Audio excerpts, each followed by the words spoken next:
for coming to join us here this evening. I am Alfonso Zay and Sort of the Liberia Public Radio and LPRTV. Ladies and gentlemen, let's do a recap here. The President of the Republic of Liberia, Dr. George Weah, in his and what address we're going to be coming to today's address, but let's take a look at the back of the tear and what address. Change. The CDC was blessed to celebrate our first anniversary as a Cuban political party. On that day, we gave God the glory and also gave Him the thanks and praise for His guidance, the goodness, and His mercy. Without which we would not been here today and would not have had the cause to rejoice. And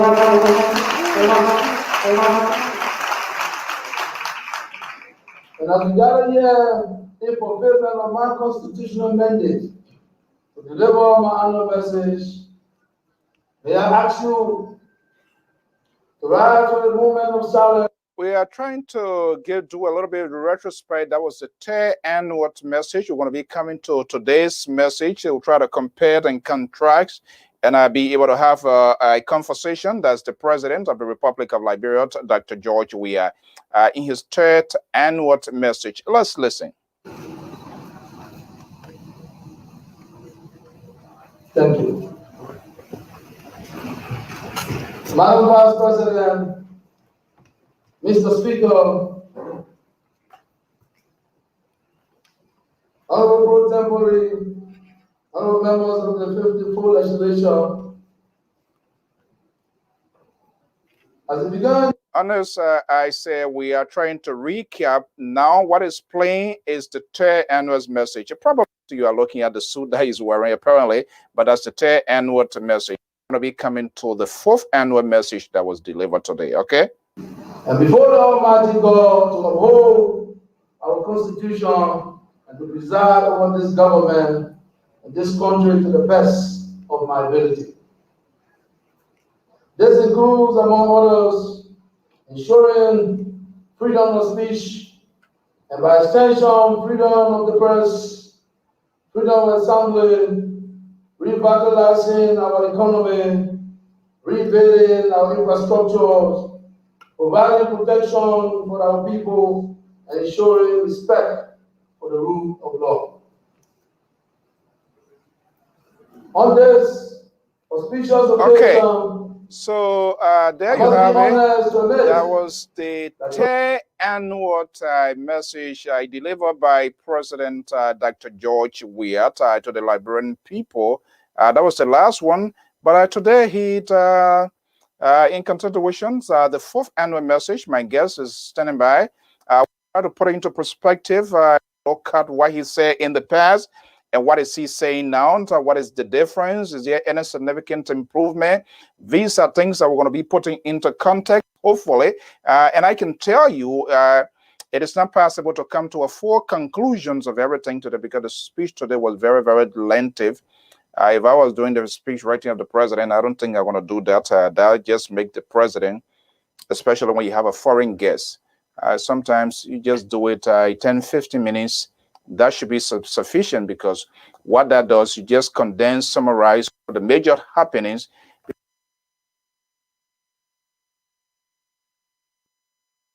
Look at the third annual state of affairs, or whatever context or whatever name you want to call it.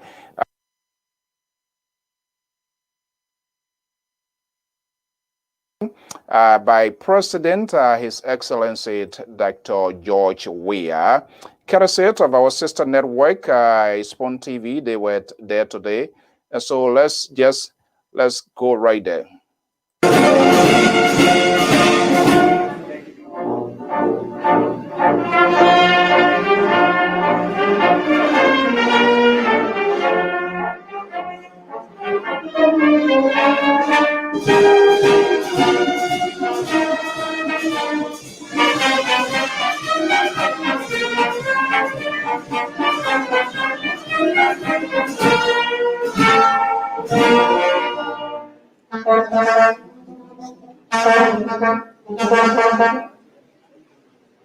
Please be seated.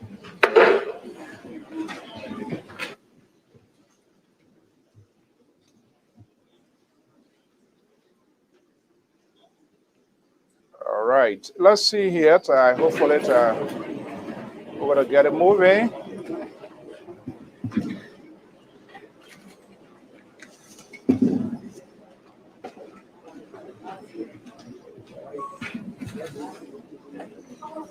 Just bear with me here a little bit here. Let's see here. Madam Vice President, President of the Senate, Mr. Speaker, Mr. Pro Tempore, honorable members of the legislature. Okay, let's see here what's happening here. What is frozen? Your Honorable Chief Justice and Associate Justices. Let me just get this. The Supreme Court right. and members just of the Judiciary. Here. Let me get this. The Dean right and members of the Cabinet. And other government officials. Let me get this right the here. The Doing Excellencies and members of the Diplomatic Corps. Okay. Your Excellency, let me get the Special Representatives of the Secretary General of the United Nations in Liberia, the officers and staff of the United Nations Mission in Liberia, the Chief of Staff and men and women of the Armed Forces of Liberia, former officials of government,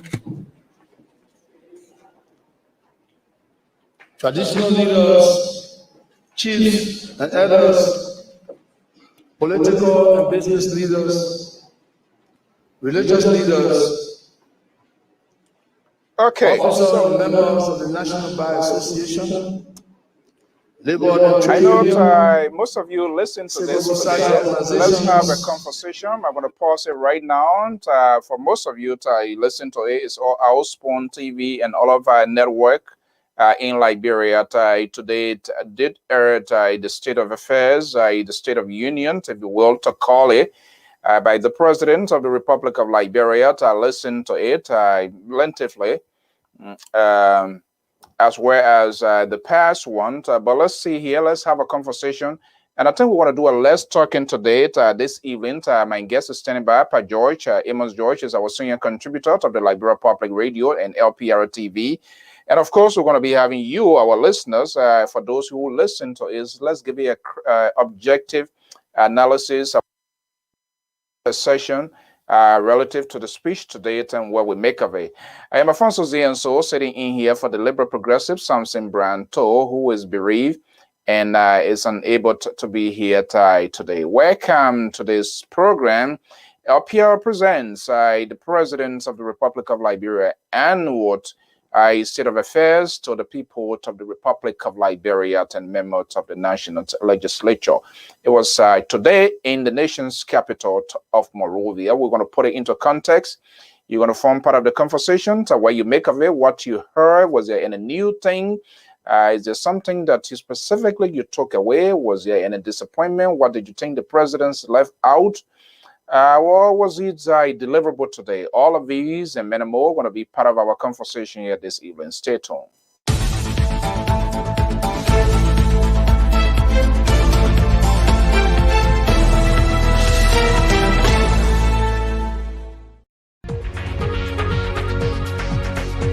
Okay, time is fast spent. It's 8:14 Eastern Standard Time in the East Coast. I'm Afonso Zienso.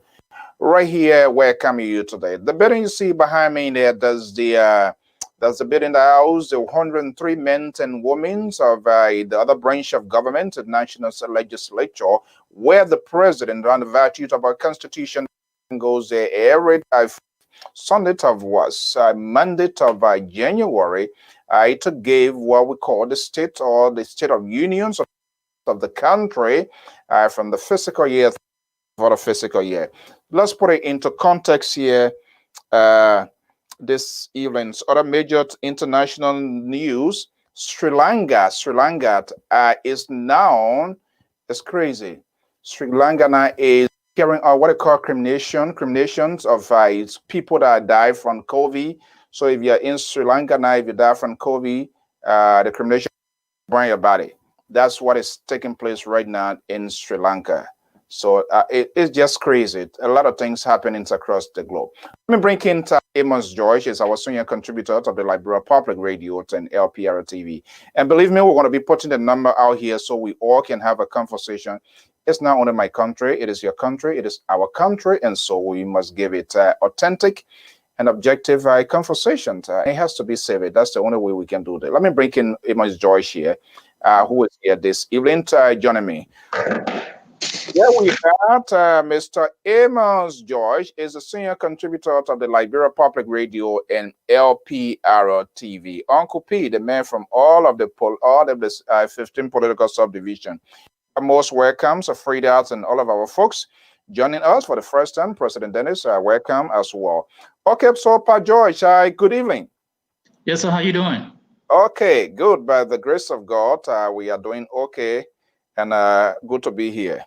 Okay, this is our own commitment. This is something that we sign off for, pro bono work, no pay, nothing coming in, but eventually something going to happen. The much of anticipated Weah speech was delivered today. As a matter of fact, of the Republic of Liberia, Dr. George Weah. So you had a chance to listen to the speech? Yeah, off and on. I have the time to listen to off and on because yeah, it was too long. Yeah. It was too long. Okay, that's the first observation. Okay, let's do a little bit brushing here. We have listened to subsequent speeches by the presidents. Let's look at the star and see what happens today as compared to previous speeches, state of affairs or major speeches delivered by the presidents. So let's look at the star. Well, what do you make of it? Well, for the start today, it was not bad. I would say today was not bad for the speech, the style of delivery. He tried, I would say so, because he's not a eloquent. Maybe I would say because he's just he's not an eloquent speaker. So to stand up for 1 hour plus, I will give it to him. Yeah, and that's a very valid point. That was one of the things that I took away, and I hold the speech writers or those who are responsible to put to write the speech of the president. You know, your president is public orator. Speaks, before heavy crowd or whatever it is. So in most cases, when you are doing speeches like that, you try to condense and make it very succinct, make it very precise, and also be careful of a sort of words that, because the thing about it is not just only, it's just a symbolic, it's just a symbolic, recap, yeah, to speak to people of,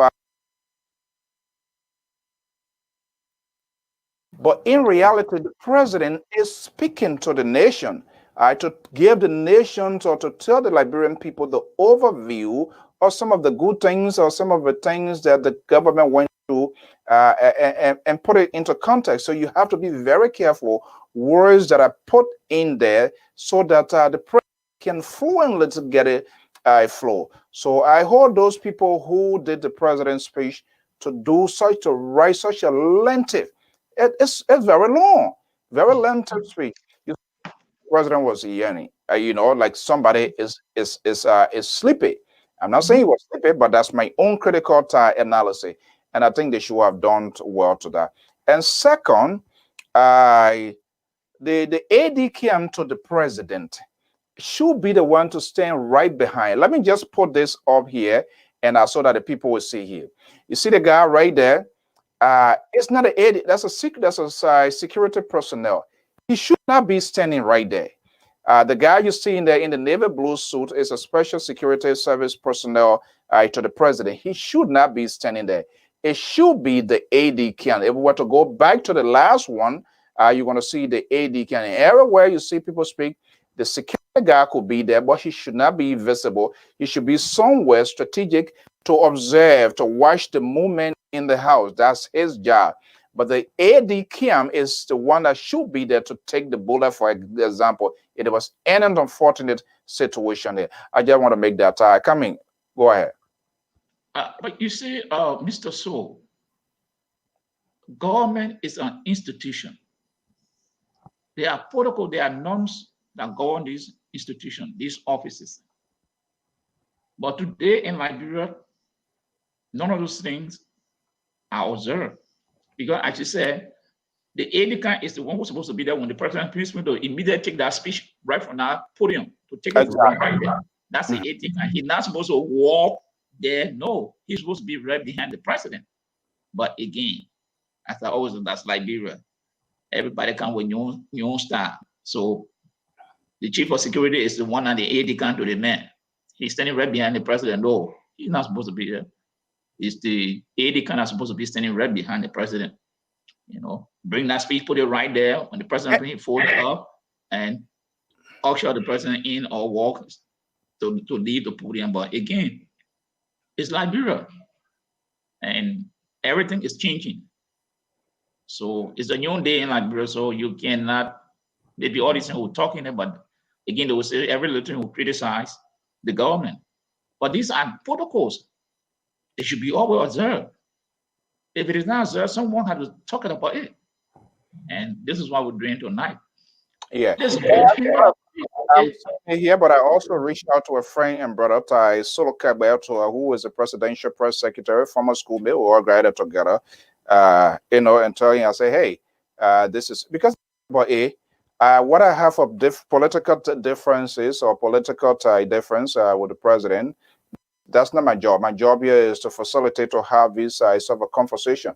But what matters is I want to see my country shining. I want to see something good happening for my country. I can have policy differences in terms of how he's conduct the affairs of the country. That's a different thing. But at the same time, I want to see a good projection. That is to say, when the president of the Republic of Liberia speaks, he just doesn't only speak to the nation. So what happens today on the social media, people watch it worldwide. And so they have to do everything. I'm not saying everything should be 100% perfect, but that must be that it should be our ultimate goal. And that's why they need to be very, very careful. The safety of the president, when the president is getting out there, adequate preparation.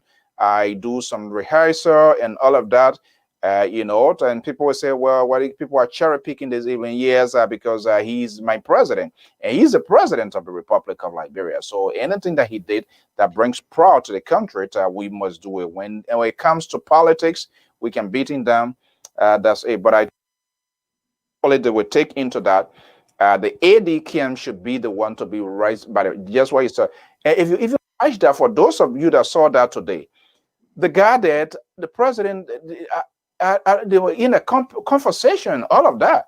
That's ridiculous. When the president of the Republic of Liberia is speaking, that's why the ADKM should be there, because he must be like a statue.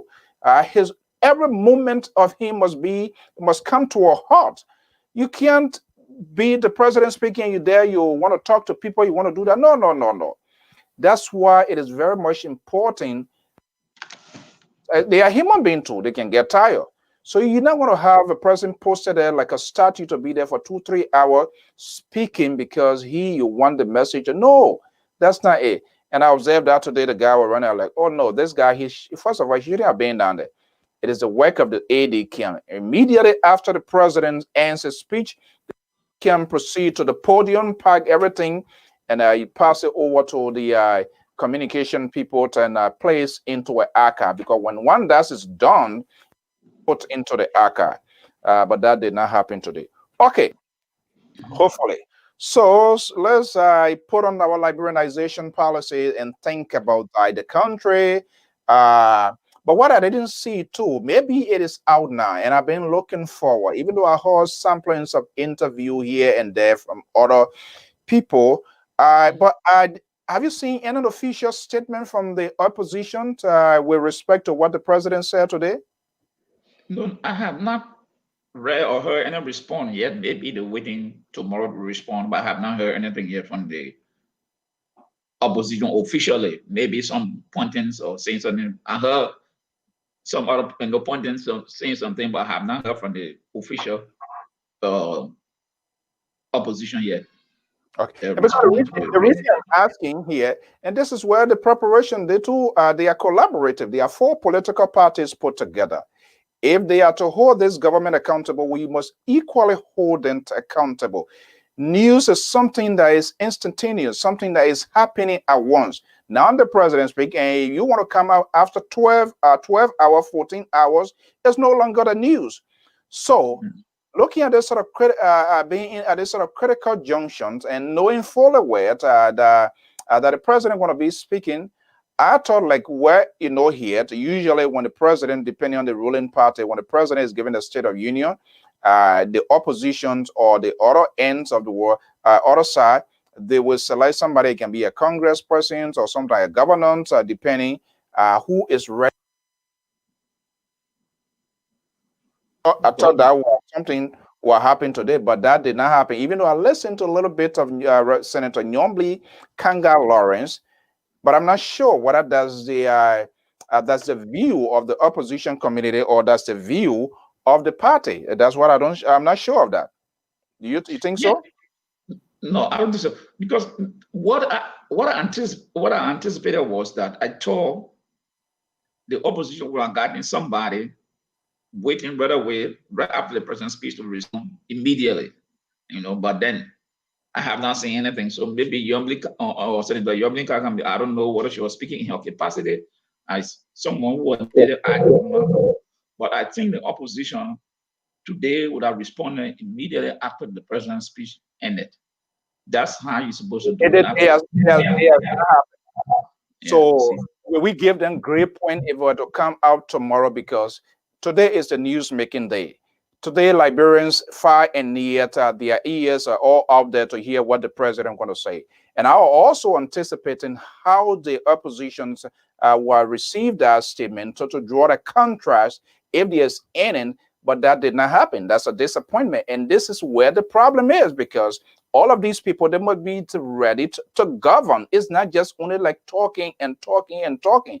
They must put that garments of leadership into themselves also, and not just to to critique or to criticize and stuff is good, but in that event, you must also be able to put out an alternative. We did not see that happening today. Yeah, I think it is a disappointment. Is it on purpose or what? No. I'm thinking of that. No, Mr. So here's what happened. We are just entering the democracy. People stay thinking how things were done 1980, 1979. They stay thinking that way, but they have to catch up with. They have to catch us with speed now. It's no more like that, because if we say we want to be westernized, we have to take everything. There should be no excuse for the kind of thing to be happening. The opposition should have responded immediately after the president gave his speech. So there's no excuse for it.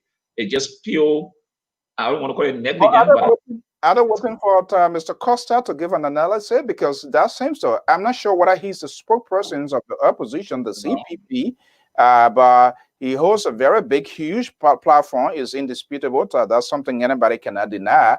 But on or looking up to the talk show host, we need to get an official statement from the opposition.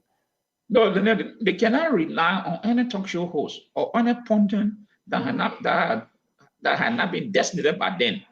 So even if Mr. Costa come out to respond today or whatever, he's doing it as a political talk show host.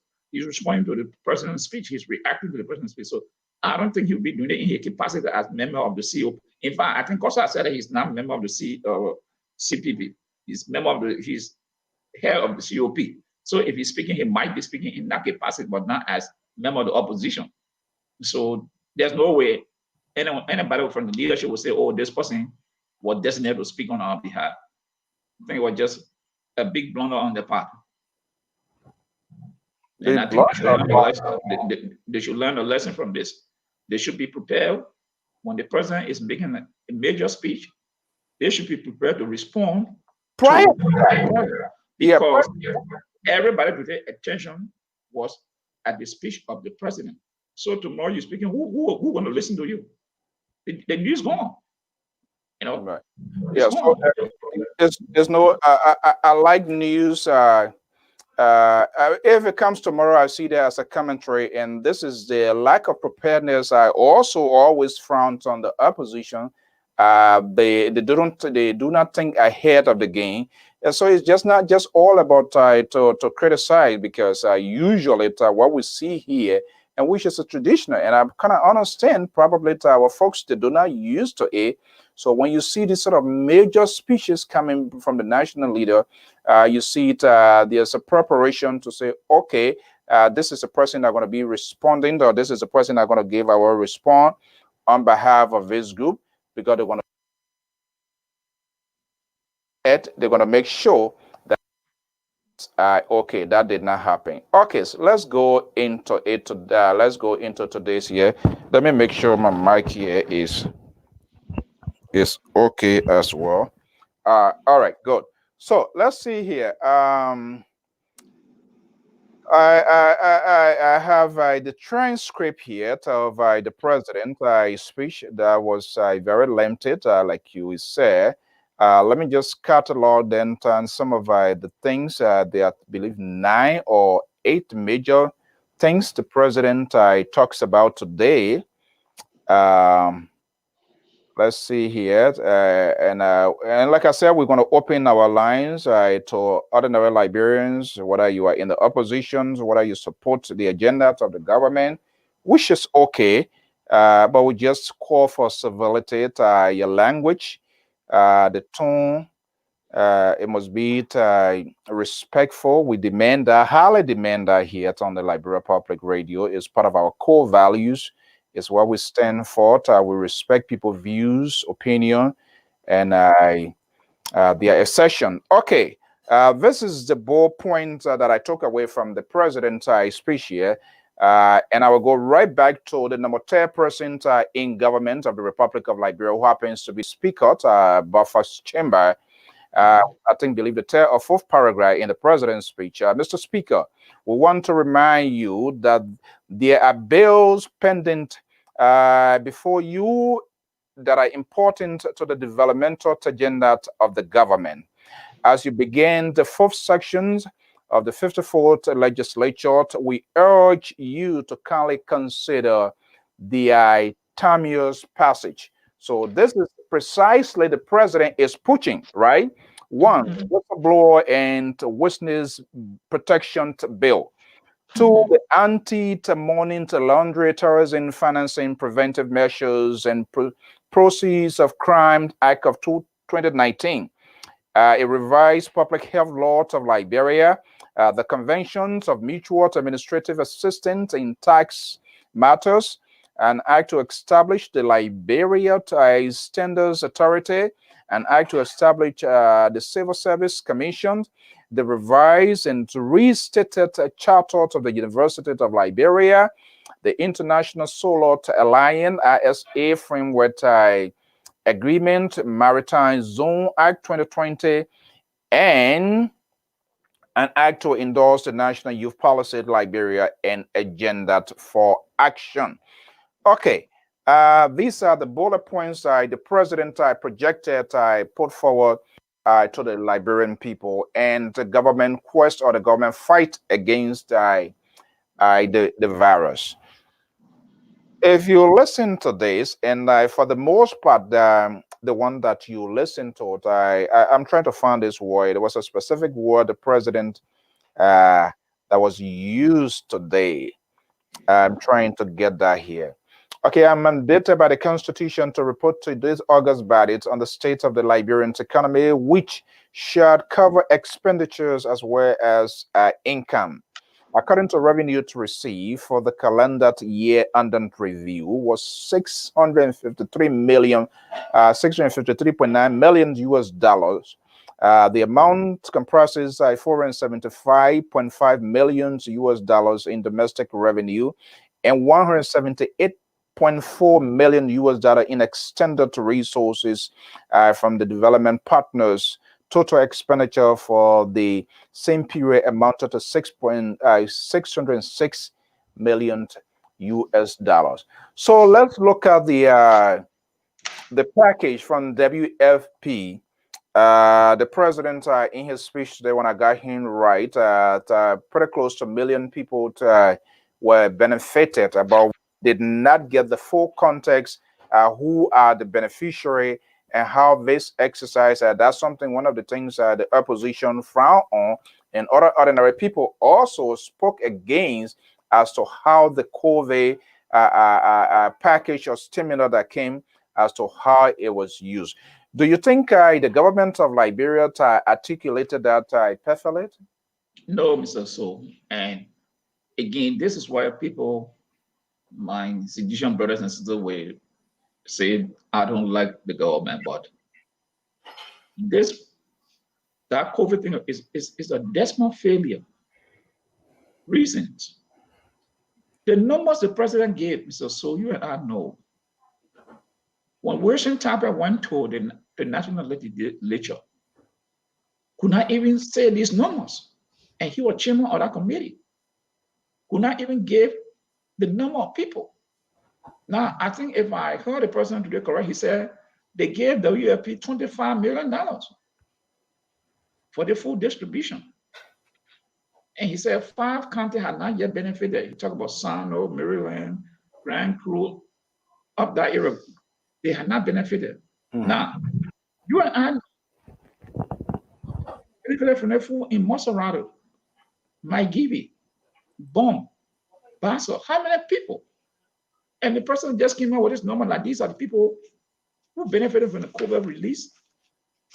Where are the documents? We have not seen any report from then Minister Tape as chairman of the COVID release. The national before they closed, they called him. They went there twice. There was no report. So how can the president came up with it? How can they came up with these numbers? Now, he mentioned electricity, got all the package electricity. Mr. So you and I know. I think 1 million or something came to LEC or something like that. LEC said the government owned it, they took that money. And they said the reducer they were going to get, I think, 20 or 10,000 people some coupon. Did they do it? We don't know. Water and sewer. The president said that water and sewer, Basel, might give you. I think fair to mention, it's not 100%. The current situation, there should be. The only thing I don't like, people that are speaking for the government, the kind of tone to always label responsibility as president, make it as a government initiative. Let the people know that the government is the one that is working. Let them know that it is their government is doing what they are doing, because that's a government responsibility. But unfortunately, their way of interpreting that is kind of a little bit different. Like I said, we're going to have a lot of talking here, not too much of talking. We're going to put it out there. There are a lot of Liberians who listen to the speech. Let's hear from them as well, so that we give them the opportunity as well. So the number, I put a number out there as early as we can, because hopefully by 9:30 to 9:45, we will wrap up here this evening here. So the number is out there. It's also on WhatsApp, just in case if you are across the country and you want to participate. I called. You can disagree, agree with us, our analysis, our views, our opinions, and what you think your president said today. That's the number. Go ahead, Pa George. Yeah. And so when the president came out with this, I was shocked. But where's the report? How this report got to the president's desk when Wilson Tapper, then Minister of Commerce, never made any formal report to the national legislature about what had the 25,000 hours, 25 million hours used. So then the question is how this report got to the president. And he's saying that the WFP took 25 million for food distribution. I will know WFP and say something contrary to that. So you see, these are the things when they talk, then people trying to dig into it and they say, well, why are people being critical? We know how many distribution we saw in Morovia. How many communities? Water in Morovia right now, how many people benefit from that water package? When is a report from the Water Institute to show to the public? Because when you speak about transparency, these are all things, these are public documents.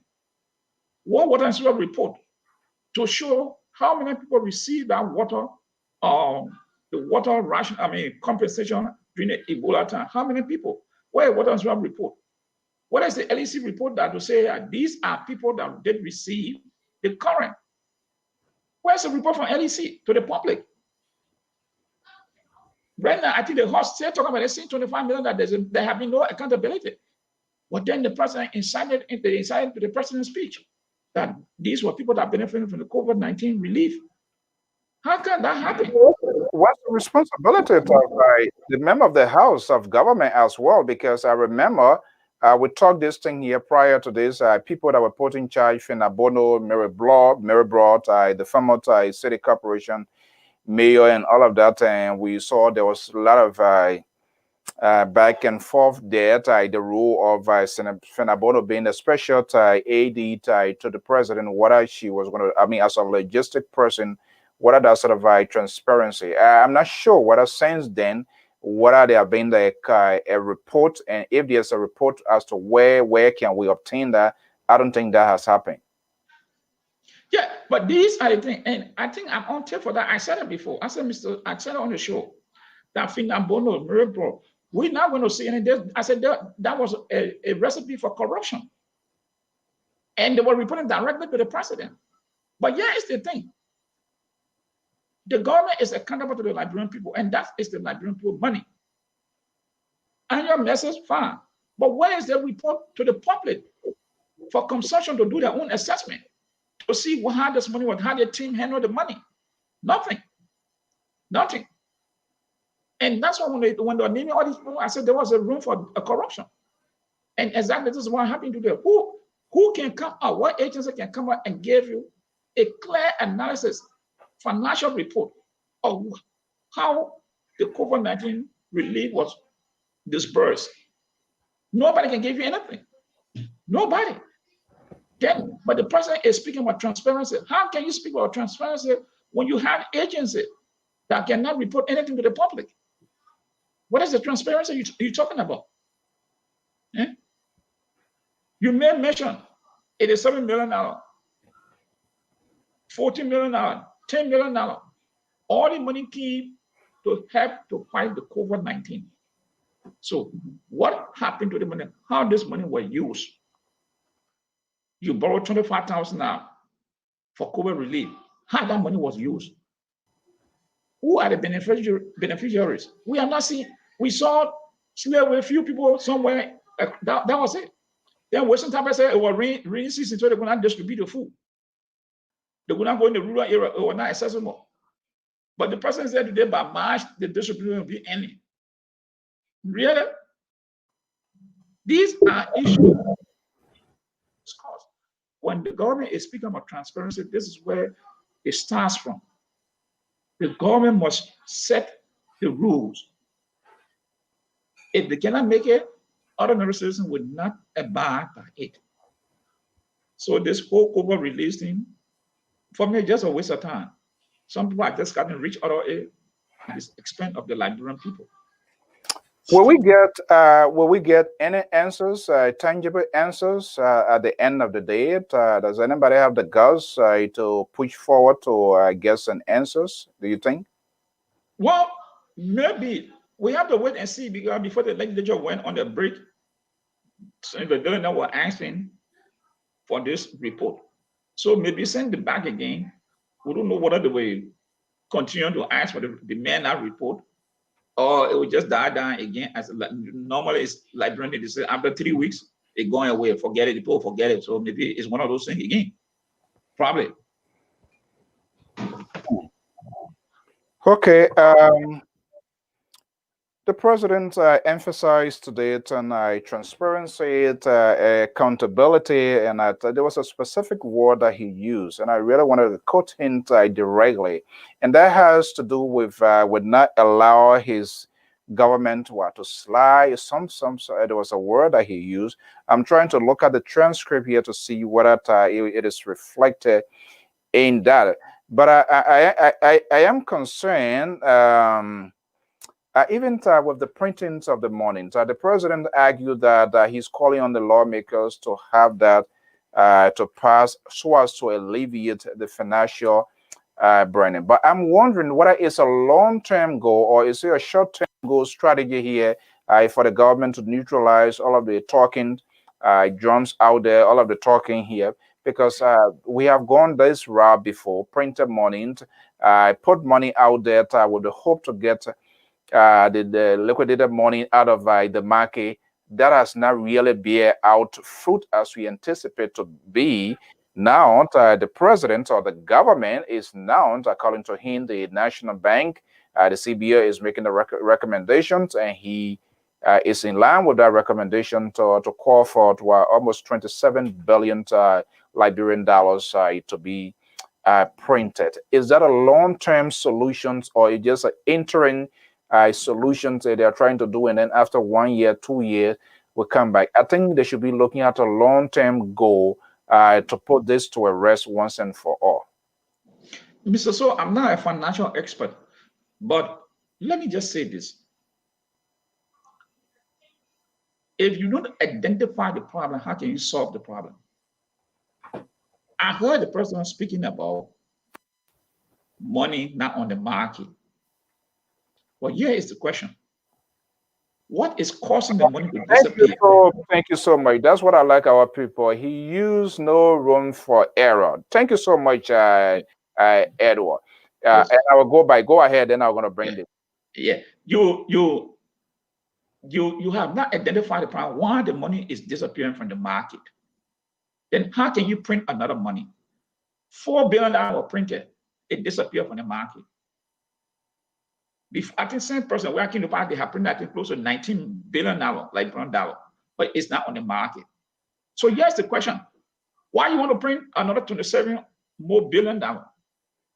You first have to identify why the money is disappearing from the market. First thing, when you find out, then you can solve the problem. But if you are not found out and you bring back, you go and print 27 billion, you bring it on the market, it will disappear the same way because you don't know. You are not identifying the problem.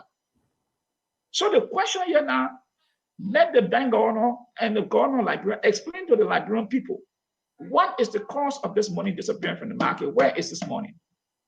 Now he talk about it. He talk about inflation from 30% to 14%. Again, to 12%. But if you had inflation at 30%, now you reduce it to 12%. What happened that the prices are still high? Then that means the inflation you talk about reducing, then it gotta be artificial. It's not real. Because if that inflation has been reduced to that level, then the people should be able to feed it in the pocket. But prices are still sky high in Liberia. The question here is, here's some of the things I think the government, the first thing is, Mr. So they know all the major importer into the country. They know why they cannot bring these people to the table and give them some offer. If you're supposed to pay 10 cents on a dollar and say, well, I'll make it 15 cents. Bring all the money you got. But they are not doing anything like that. Their aim is to print more money. Now, how you want to back this money? You printing. You have not identified no problem. The cause of the Liberian dollar shortage on the market, you cannot say, you cannot attribute it to Christmas or New Year. No, it started before the Christmas came. Because the people don't have confidence in the system, this is why these business people now holding the money. Look, these business people, so these guys have found a clique, a syndicate. Maybe the Fuller group, the Lebanese group, the Maduro group, Indian group, they have found it. So someone want to order, they go to that person and say, oh, God, X number that, can you order for us? Maybe they got someone sitting in Freetown or Guinea. They send a code to that person. Order this and we'll pay you. All these things they're supposed to investigate. But these are not short-term things. A long-term investigation. Okay. So what is the good side that we need to talk about, where we should give credit to the government so far based on what we know and some of the things that are happening in Liberia? Oh, okay. You spoke about the improvement in education. You said the pass in school have gone up. You spoke about it. Contributor to Zaulo, this is what has been Zaulo's argument here. And exactly what Zaulo said. I wish he would join us, but I think he said he has a class. Hopefully he's going to join us here. But Zaulo has said that here, Professor Zaulo has said that here consistently. And the president did mention that today in his speech. The numbers that were called by the president, that's very amazing. That's very encouraging as compared. But I'm not sure why they are not making it out of a talking point, because you need to be selective in order for you to get your message out where you are making progress. It's just, it's not only people in the inner cycle. They are ordinary Liberians who doesn't know what is going on. And this is where they need to make use the beauty of the media to their advantage, that is supposed to be talking. That's why Eugene Fagon, for example, is supposed to be talking, because government is making a significant drive in the education sector. I think there was a Liberian girl, we had that a young lady who was a valedictorian with that Wire, the last Wire something. It's worth sharing. Those are good narrative, but they are not. They don't talk about it. They go into fight with for unnecessary things. Yeah, he spoke about the admission at the university had double. I think about 8,000 students or so. He says they are double. I mean, those are positive things. You speak about Mr. Toh, yes, the problem. You can do all these things, but the bread and butter issue will solve it when the people can afford to put food on the table. That is the biggest one. That is the challenge that this government is facing. 3 years. Did the president mention how many jobs they have created in the private sector the past 3 years? No. All they're talking about is feature. Was that on purpose? It was not on purpose, but it's not there. So how will you speak of it? They are not done it. And I think I had challenged people on the platform to tell me how many jobs President Weah created since in the private sector, that since the kingdom they have created. Nobody can give you a number. Nobody can give you a number. So today the president spoke, he cannot mention about job creation in Liberia. He might say, okay, feature that we do, we're trying to do this for company to employ people. But as of the 3 years, the labor department cannot come up with a record to show 5,000 Liberians was employed during the past 3 years by so companies that came into the country. It's not there. So, good. There is progress on one side, which is people passing wire because tuition have been free, students are making effort, fine. But how can the parents sustain that when they cannot afford to send a child to school, transportation, to put food on the table? That is a major issue. I don't care what you do. You can build the roads, but when there's no job, how can the people access these roads? The government has not done anything on their part to bring any major company in for the past 3 years. What happened? Companies left Liberia, reduced workforce. So the government cannot speak about jobs that they have created. No. I'm not saying government should hire people directly. I'm saying create an avenue and condition that foreign investors will come into the country to invest in Liberia. So then they turn or hire citizens. When they hire citizens, citizens will pay taxes to government, then government come to pay taxes to government. That's what I'm talking about. So let me be clear. Someone will say, oh, you want the government to hire everybody? No, I'm not talking in that light. I wish Mr. Hassan, he usually is a contributor and he defends the positions of the CDC. But I hope that Zawlo will come here, who is also a strong defender of the government here, to also argue to debunk some of the things that you are saying. Hassan, which you, it was, let me just send you to request, and hopefully maybe, who knows, sometimes you can chip in, but if you will, just send me a message and I can also bring you. I know it's an impromptu one, but I know you did follow the president's speech today. So just to give you what has happened. So okay, let's see here. On the COVID side, I think Liberia, when it was reported, I believe early March.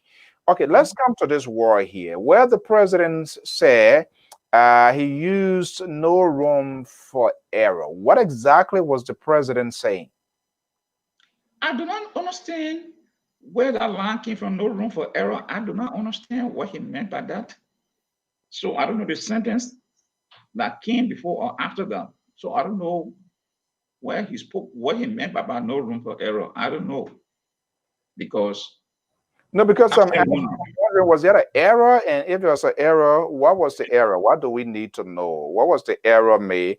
And I know, I mean, he's a human being. We all are crazy. We all make, we all do things down the road. But you, first of all, you want to admit, hey, this is where I fell short, because that's part of the connections or the connectivity you want to create with your people, with your citizen. Look, everything not going to be bread and butter. We are still going through a fragile system. Liberia was devastated for a significant number of years. Helen Johnson said, and that's where some of us disappointment came in, because this president should have held Helen Johnson Sirleaf and the Unity Party government responsible on some of the things. And people will say it's a witch hunt. That's not a witch hunt. Audit is just to verify, to check. If you give me you give me something here that you are sitting here of a group and you're leaving, I must audit you. I must know what I'm meeting. What I must know your liabilities and all of that, so I will know exactly where to start. But this is where we always have problem. And when people, even in our own community, when they hear the word audit, it's like they are taking you to the polls for to be executed. That's not a way, because some of these things here, I think the president, for whatever reason, whether it was out of sympathy, I drag out of the mess Helen Johnson Sirleaf and the Unity Party created, and being seen as a protective person for Helen Johnson Sirleaf. And we saw how the went shoulder rubbing recently. Helen Johnson Sirleaf coming back at the president. So that's his fault. Yeah, and Mr. So, just what you're saying. I think the president did mention about debt that Ellen they had taken, and they never put that into the national or the record, whatever. I think it's 8.something million that they had to come back to get that debt and put it into the national debt to become a debt of Liberia. Now, if the audit was done, you don't think those things would have been on earth? According to him, those things would have been on earth. They would have seen that they go, oh, hey, you took this money, but why you didn't put it out there to be known that Liberia owed this amount of money? You didn't do it. Now you come back and say, oh, you have discovered it.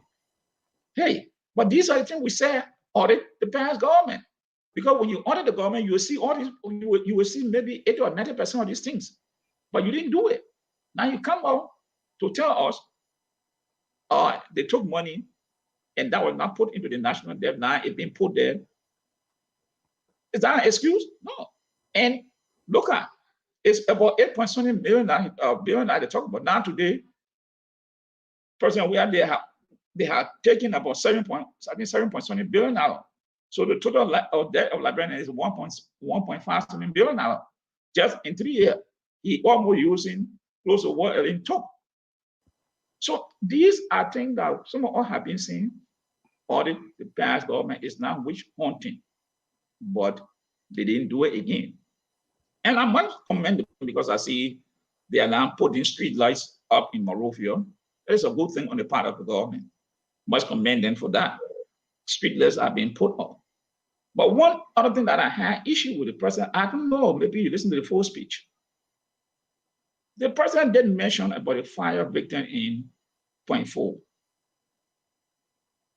But I did not hear him mention about the 40 children that got buried in Nima County. In Nima. I didn't hear mention of that, but he mentioned the fire that got there, Point 4, and what they had done there and continue to do there. Now, I did not hear him talk about it. The 4 auditors recently, not just recently. But he observation here. I did hear him saying he called the late Nyen Swat after government officials, the late Minister Mabuto Nyimpa, and some other assistant minister. There were a couple of people, the late Representative Muna Youngblood and Namwe Slaw, all of those people. Nyen Swat name was called with other 5 former government officials who passed away. Even people who not just, I don't think necessarily at work. The only person named that did not hear the former Chief Justice of the Republic of Liberia. I'm not sure whether he was making reference specifically people that were working in the government that died in office under his wife. I believe my guess is where the speech was directed, but I did hear him calling. Okay, good. Then I didn't hear. I betting- didn't hear that part. But I didn't hear the children that got those 40 children that died in that landslide. I didn't hear it. Yeah, honestly, I can't. You know, like I said, the speech was very lengthy. Yeah, we can't I tried to play, but I don't know. But I just think, and I didn't hear the Muslim school that got born in Pennsylvania. Maybe it played, but I didn't hear it. I sure. So, but these are some of the things issue that I really have, that if you want to do these things, don't just talk to one group of people, because you are addressing the nation. Mention tragedy that occurred during that time. But if you mention some and leave some, then people will question what happened to the other people. Why these people are not mentioned? Because it was a tragic thing that happened in those areas. So, but these are some of the things that I took the president on. And the leprosy, he spoke about the leprosy grape that it is now coming to this CDS. Our manager, who just came from Liberia, was told from Monrovia all the way going to Ganta, beyond the street lights are all functioning. Yeah, I saw the engineer who is in charge. He had a press conference, I think, on Saturday. I saw him having a press conference that by February that project will be completed. It started on Ellen Johnson Sally, and he said it was 20%. And today, the government of Liberia is now completing that project. So it means that when the project is completed, LEC now, they will be selling current to LEC. Now, LEC will in turn sell to the public. Now, the question here is LEC prepared to handle that? Because the project will be finishing in February. And so it's a good sign for economic development. But what LEC will be in the position now to do all those wiring in Monrovia, Kakata, all the area, what they will be able to do that. Because that's a huge investment. So it can't finish and be sitting down. So LEC now, I don't know whether they will have the capacity of funding or they will give to another private people. I don't know. But that's another good thing that the government is doing, because electricity is very essential to development. Today in modern world, electricity is very expensive. With what in Monrovia, the run business on generator is not easy. So if that project is completed, that's very good for the government and for the citizen. So those are the positive things I saw that they're doing in Liberia. That is very good.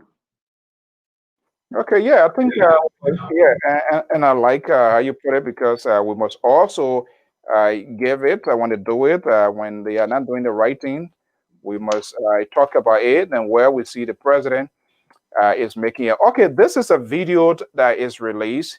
Let me just see 200 here. kilometers. Let's see here, the 3 years of achievement, according to the video released here by the ruling establishment. I want to play that here, and we're going to, folks want to listen to it for themselves, and we can have a conversation. So let me play this here.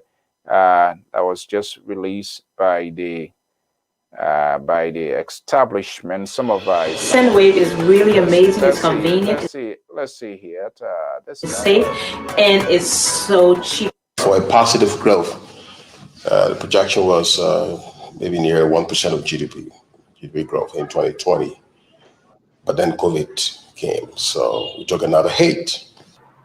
The simultaneous withdrawal of UNMIL, United Nations' largest peacekeeping operation ever at the time, compounded the challenges by stripping naked the adverse impacts of unattended structural economic flaws, policies inactions, fiscal and monetary indiscipline, and administrative negligence. The challenging times were predicted by former President Ellen Johnson Sirleaf. For the first time, Liberians began to see and feel what had awaited them behind the haven that UNMIL presence had created. There was no economic diversification. After 70 years, Liberia was still depending on the exportation of its iron ore, logs, and rubber, whose price. Now that we've helped people customize and save with Liberty Let me Mutual, see we can here. finally do some beach reading. Let's see here where the Hey, I'm Leah. is here. Let's get this. I just landed my dream See job here. at a design agency. Let's see, let me Prices had plummeted on the world market. There was no value chain creation and no additional manufacturing. The country was still import dependent, and trade deficit was as high as $677 million US dollars. 94.8% of the national budget was recurrent expenditure responding to the needs of the 75,000 persons in government instead of its 4 million population. About 40% of Liberia was covered by mostly substandard concession investments through fruitless agreements that were condemned by international anti-graft organizations. BR came and fooled us, they lied to us, tell a lot of stories that they were going to do it, they never did it. And up to date, we are destroyed our property, and people here in Remo say they leave the country. State-owned enterprises that should have been contributing tens of millions to the national budget were either unnecessarily debt-ridden, as in the cases of LEC and LWSC, or mismanaged, like the case of Nokal. The presence of unmailed hid the boomerang impacts of all those ills behind a facade of billions of inflows and tens of thousands of jobs and service contracts that gave the population the false impression of a performing economy.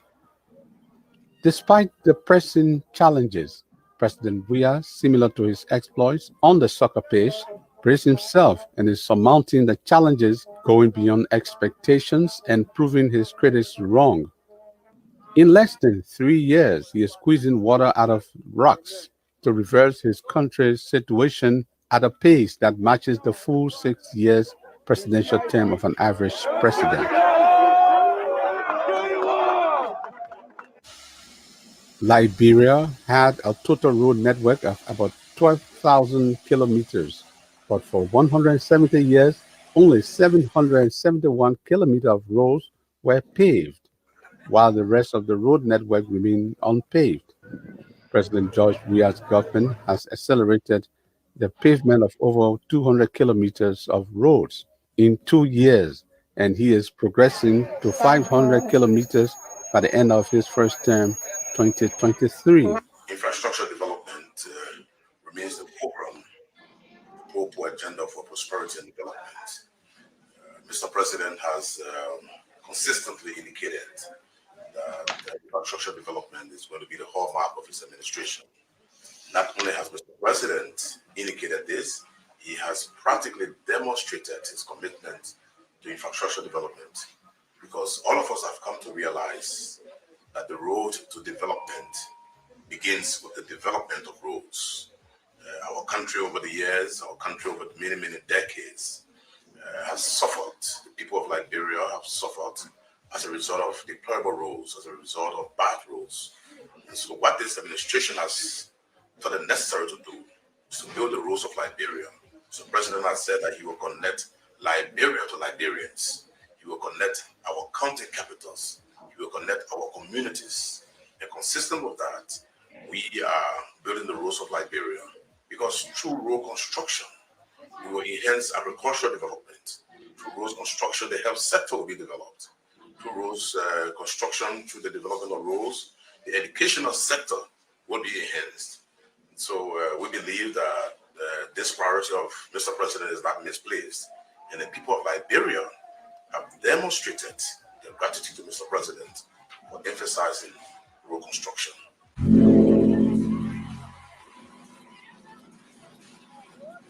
Pipeline Road, Chubor Road, Rehab Community Corridor, Small St. Michael Town Hall Court to Patient Shop, Dry Rice Market to Johnsonville, Doe Community, Claratown Road, where there was no road since independence, Bartonsville to Keba to Dixville Road. VOA ELWA Community Access Road. Manatemba Road. ELWA Aratu Community Access Road. Cooper Farm Jangaba Road. When installing audio in a conference room like this one, so, it's easy not to know where to start. The let's first see step here, is to figure out which audio device will cover your... Okay, so, Pa George. Yeah. So these are some of the things that the government outline, and that's what they're supposed to be talking on. But unfortunately, I'm not sure whether they are being forceful in getting that message going. I hope Mr. and sorry that Mr. Toe is not here tonight to look at the engineering part of those roads, the durability of those roads. Now, this is what they've been saying, that they have paid so much road than Ellen Johnson said, yeah, their own video, 200 kilometers, 200 kilometers they have paid. Ellen Johnson 771. These are the kind of arguments they've been making. Now, yeah, their own video. President Weah have paved more road than Ellen Johnson Sirleaf, according to them. Now, yeah, their own video. Seeing it. 200 kilometer roads. 771 roads by Ellen Johnson Sirleaf. Let us do the math. Promising 500 kilometers. Another one. So these are the, when you're doing these things, be careful. Don't exaggerate. And this is what they've been doing. President, we have paved more road than Ellen Johnson Sirleaf. You get the math there. So that's why I see some of the message for them to message some of the things is a little bit difficult. Because when you put it out, then people start to look at it critically and analyze what you're saying. I don't roads built according to stand-ups. Now I say, I'm sorry that Mr. Toe is bereaved. He couldn't be here tonight, so I can ask him the question. Engineering side. But these are some of the things they're talking about. Huh? The argument, how can one come out and say, oh no, President Weah is, as they put it, he's the most president that had done more than any other president in Liberia, according to them. Yes, yeah, right here. So these are some of the things that when you put it out there, people will start looking at what you have said previously to compare to what you're seeing now. Now the video doesn't lie, it's like that's the own one who's seeing it. And these road projects, all you see, these road, most of them, negotiation was done under Ellen Johnson Sirleaf. 90% of these road projects. The year they corridor, it was done under Ellen Johnson Sirleaf. The Banga Manikoma Road, President Weah went down and to break ground for that road. The road in Hapo. All these things was, the government is continuing it, but don't come and make yourself look like that. You are doing so much to condemn the other people. And these are some of the arguments I'm all making. Because all these things, they are documented to show when the project was initiated, when the funds were raised. Government is continuing it. But when they come to want to present that they are doing so much over the past 3 years that no other president has done in Liberia. Do this guy remember Ghana failed that corridor, the corridor at a time during the Tower regime? Industrial Liberia. There's a video. If you search that video, you find it, Industrial Liberia. Coming up to 1979. See that video when they talk about Liberia.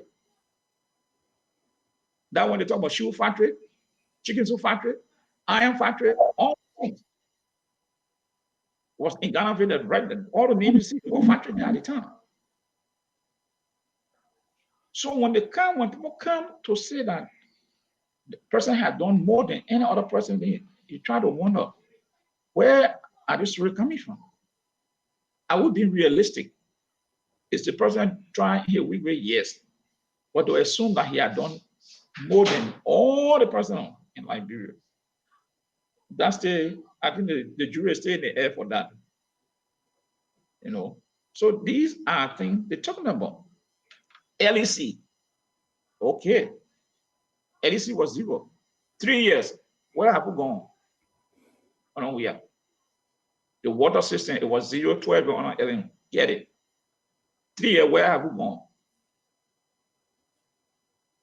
Because you said that you were coming to change the system. So we're now holding you accountable. Not shaping blame, everything Ellen. No. They knew it. That's why they didn't elect her party again for third term. They knew it. That's why her party was rejected. So when you take on it, not excuse everything on Ellen, no. You were in government. You were a senator. You knew that oil was drawing down. It was not hitting. And you have been opposition for 12 years. So what was the preparation you are making to take over the government? Instead today, every time you whine, no. You have to take ownership 3 years. You can't continue to whine. You have to take ownership of this government. 3 years now, we're into. You saw all the ills, the shortcomings of Ellen. And that when you saw to the Liberian people that you were prepared to handle the situation. So 3 years, you can't continue to whine back when we told you audit to know where you're taking over and where you'll be going. You said no. So why whining today to the Liberian people? Okay. So, these excuses, this warning video for me, it means nothing to me because you knew the problem. You were not sitting on the side of the fence. You were there. You were opposition. You were senator. So you have information that you knew what was going down, and you should have been making preparation to take over, telling the Liberian people, "Yeah, I'm going to change it." And that's what the Liberian people told Ellen Johnson said, "No, we're not giving your party the third term. Though you're not running, but we're not giving your party the third term." And they kicked them out. You are taking over 3 years. So it's not time to continue. Okay, as we about to want it down here, there have been wild speculations that the president, some changes going to come in administration. We don't see that happening, and other sources were saying that they were waiting after the State of the Union of Liberia. The president might take a pivotal movement to make some major reshuffle. Is that something we must bank on? Do you think we can anticipate to see that coming anytime? Especially with respect to the last the senatorial race where the ruling establishment was badly hit. Would the president look within his rank and file and take some high court decision? Because look, people who are not delivering, it's no friendship business. The president, he has to take some strong decision. It is why it is. There are some people who are strong with you who are not helpful to the president. That's my opinion. That's my view. Who are not. The pro-poor agenda is a very effective. Saw the comment recently by the American embassy. That's another intelligent way of telling the government, or smart way of giving hint to the government. You know what? You get a very good agenda, but unfortunately, you are not following this agenda.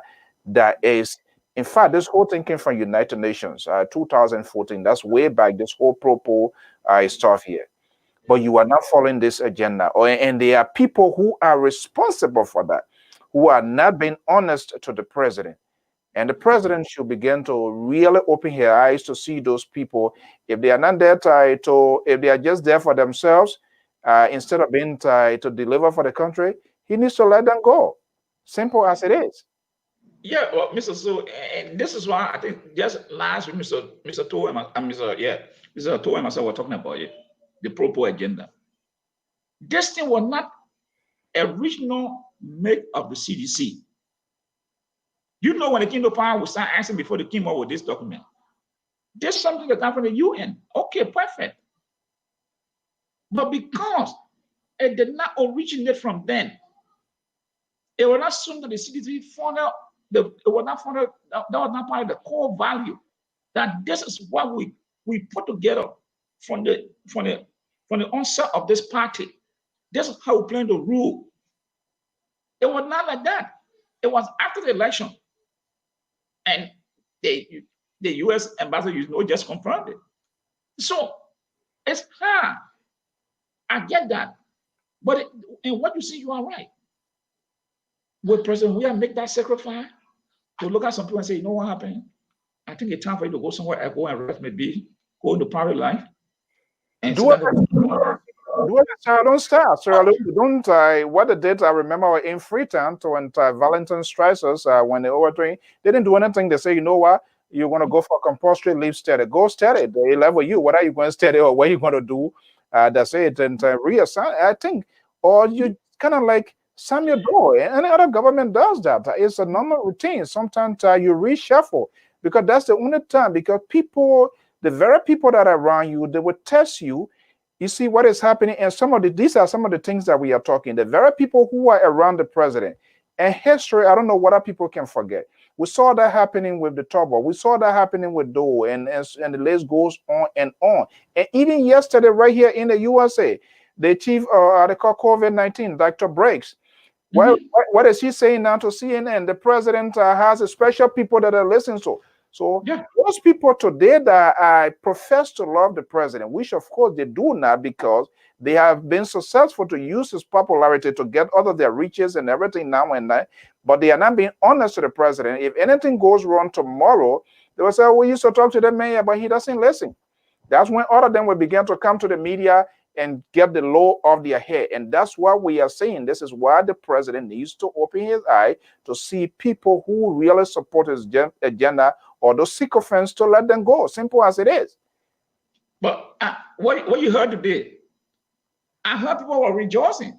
One of the minister, they were saying, the president said we should redouble our effort. He's not firing anybody.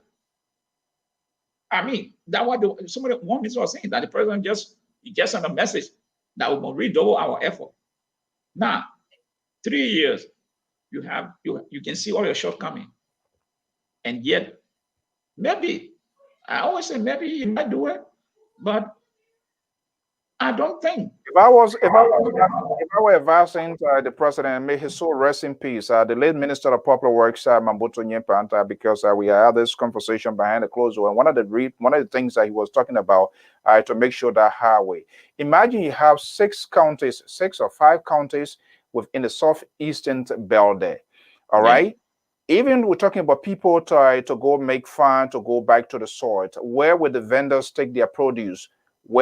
Believe me, if you have that road from Ganta to Zwedru to Maryland, Sano, if it is all connected and people in there's a trade, what happens is stabilized and make food, everything going to be cheap. People going to be, the city not going to be crowded. Most of the people, because Monrovia is a breadwinning area. This is why you see everybody crowded in Monrovia. But where you have the route and you see people going back and forward, they will just come Monrovia, get what they can get because that's a big economic capital, and people up interior, they will be happy to go to the farm. Plantings and other things going to be coming to town because it is accessible and people are going to buy it. So I'm not saying they shouldn't fix around the capital, but if I was really getting the ears of the president, I would say, look, you know what? Your last 3 years, if you really want the presidency, if you seriously want the presidency, you need to focus on that. Not have country. You cannot have 6 counties within your country that will be disconnected at certain season. Unfair. It poses a national security threat. We border with Ivory Coast, Grand Gilead, the Maryland, and all of those places all border with Ivory Coast. What happens if there's any God forbid anything there? How do you get your troops there? How do you get your citizens out of that place? Because roads will not be, you can't get there, military can't get there, we do not have things, and what becomes of those people? So I think that should be the concentration of this president if he wants to succeed, because that role is been overdue, and that would be something of his legacy. Yeah, but that corridor is very important. Maybe I thought the president would have taken that role as a signature project, says, I will connect the 5 counties. That will be a signature project for me. Because we know the condition of our weather. We got 6 months of dry season. The next 6 months are rain. How can you construct that corridor within 3 years? I seriously doubt it. They might make the attempt, but it will not be completed on his watch. I can tell anybody that. So Look, That's just the I was reality. told today, where his name, the Minister of State, the road leading to her house. Okay, you can build a road, that's fine. Maybe you can call it Natana Magita Boulevard, but there's a big billboard or signboard there with his president. Come on, you're not the president of the Republic of Nigeria. He needs to bring people, he needs to bug the people. I don't know, that's what I was told, but I'm asking, I want to get the picture because that just, what are you trying to project or portray yourself to be? Come on, you can't have leaders in leaders. You build a road leading to your place, that's okay. You want to put a legacy on there, call it Natana Magid Avenue or Boulevard or stuff. It doesn't warrant, you're not running, even if you're running a campaign, it is not you. And this is where the mistake is always coming from. They are trying to use this guy, his popularity, and they're doing all sort of things. What the heck is that? Why are you putting signboard there to your road and all of that? It just doesn't add up. It doesn't make no sense. So he needs to tell some of these people what they are doing is not well. It's not good for the country, and for the betterment of our country, they need to. He, as a president, needs to take both steps. So give the president an advice, now. What you anticipate saying 2021? Well, if you have one. Look, the president, he spoke about transparency. There's nothing in the government like transparency. If he wants to get serious, let him bring people in that will not say yes to him. All the time, Mr. President, this is our local area, and I think it should be this. If we go down the road, we fail. He needs people that will come and tell him the real truth. Emmanuel Shaw then to be advisor to you. You're not going to get anything. Emmanuel Shaw, those are the people that dump some your door, so you can't have people to do anything. Honestly. But look, Mr. So, yeah, and that's what we talk about. Every time these people are trying to Charles Gibson. Let me see the last minute to call here, then I'll come to you. Okay, 817 number. Are you there? 7145. Yeah, Mr. So I'm here. How are you, buddy? I'm all right. How you doing? We there for don't grab no more. Saloma. Mr. George. Yeah, how you doing this evening? This is Benson Mason. I'm calling from Dallas Fort Worth. Okay, Mr. Mason. Mr. Mason, you had it. I've been following you guys and listening intently. Ooh. There's no way that I can ignore the guy here. Okay, the professor is here. So, Pa Joyce, I think you get somebody to match up with you in the last minute. Now, it's better late than never. Yeah, go ahead, Mason. I did follow and I did listen. I listened to the president's speech in parts. I'm trying to go over it again. But the president did say a lot of good things that they're accomplishing, but the problem, like you said, is on the people who go on to do and not emphasize the progress of this government. But again, it's because this president cannot take advice because he doesn't like objectivity. President only like praising him. So most people, most of his schools police, most of his schools attachés, lieutenants, we're not telling the truth. They want to be on his good side to keep their jobs. So they only sing his praises. And he has to step out of that bubble to live with the reality and the factual things of people. You got to want to get the people to say the truth. Tell them what exactly is going on. Because the guys who tell you the truth, they're not the one who hates you. The one who sing the praises on everything, those are the ones you got to be mindful for. Remember, the president needs to remember that they say keep your friend close or your enemy close. Because your enemy will always be there. You always know that you're your enemy. There's another saying that say your best friend is your worst enemy. So there's a lot of things that this government is achieving, is accomplishing. Okay, so quickly, do we see now the state of affairs of the country is over? Do we see some major shakeup in national government? You think so? It's not going to happen. The president is not going to change anybody. That's a buddy. From what perspective are you talking? How do you come to that conclusion? Look, Mr. Smith, if a person decides to make a mark change, they will make the mark change for the iron. They say hit the raw when it is hot. You can't flatten the iron when it is cold. It's harder to do. Okay.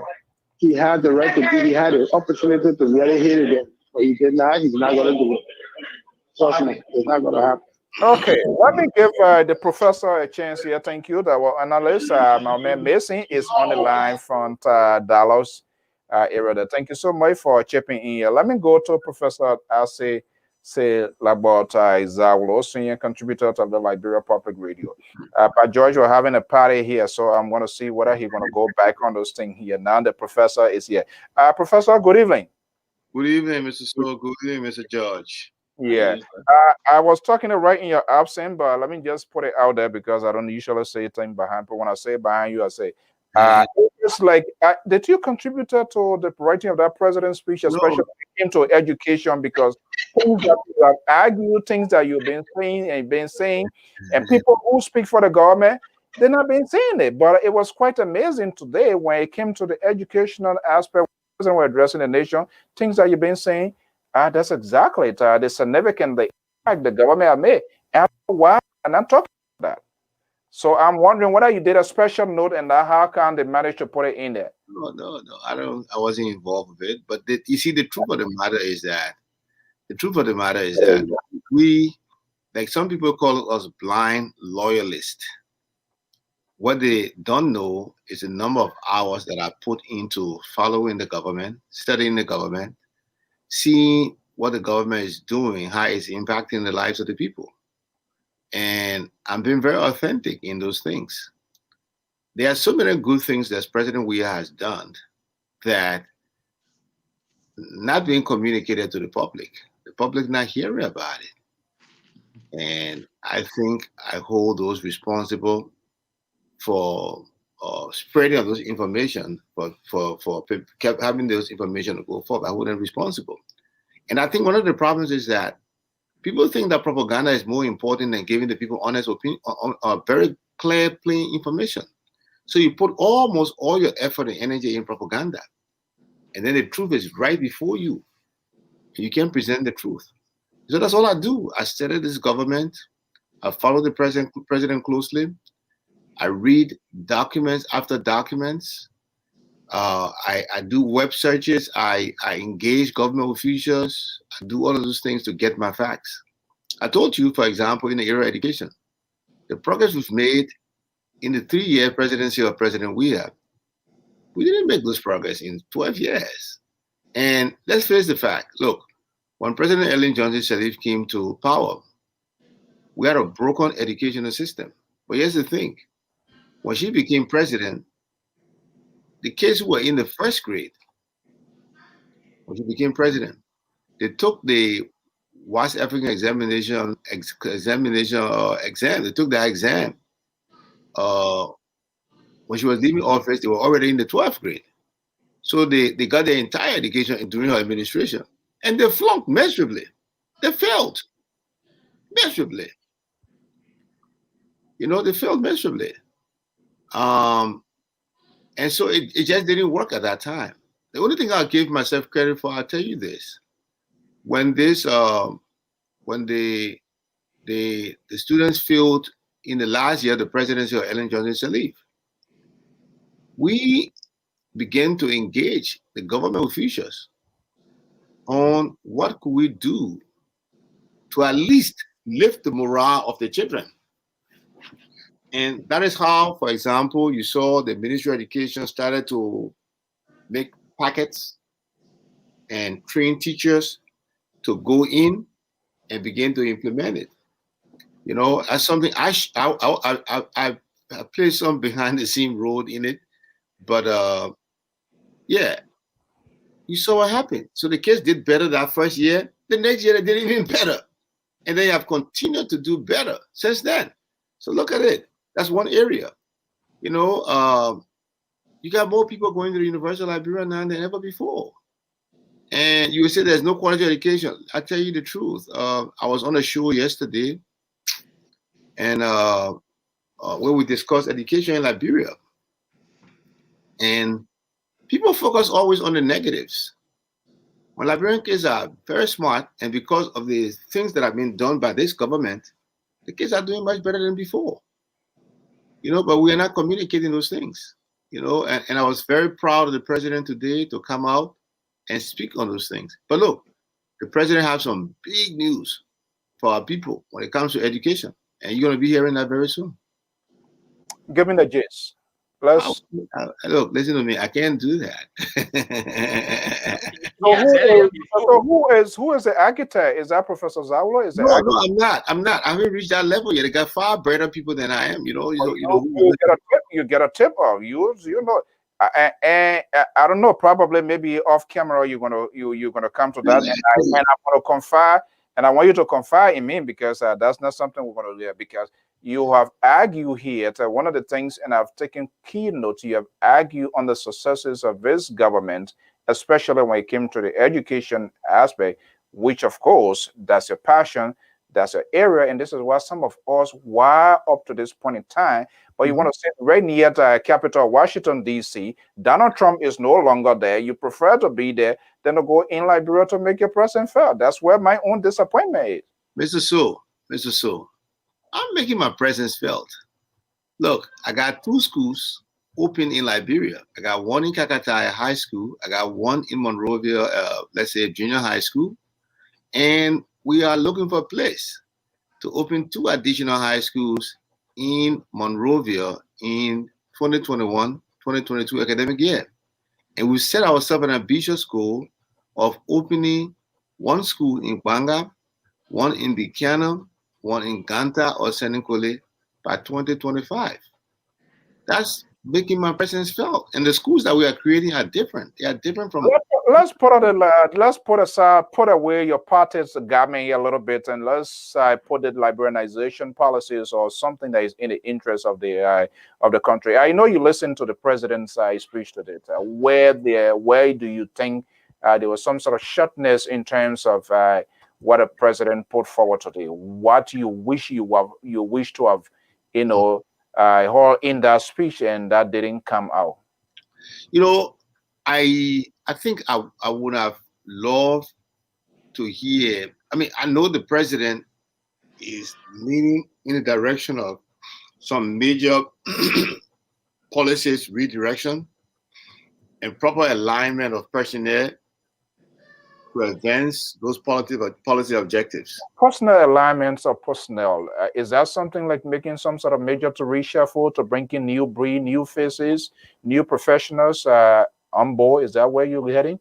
Maybe your words. I mean, you use a lot of words. Maybe that could be that's how we describe it. But for now, you tell me your words. You make your choice for me.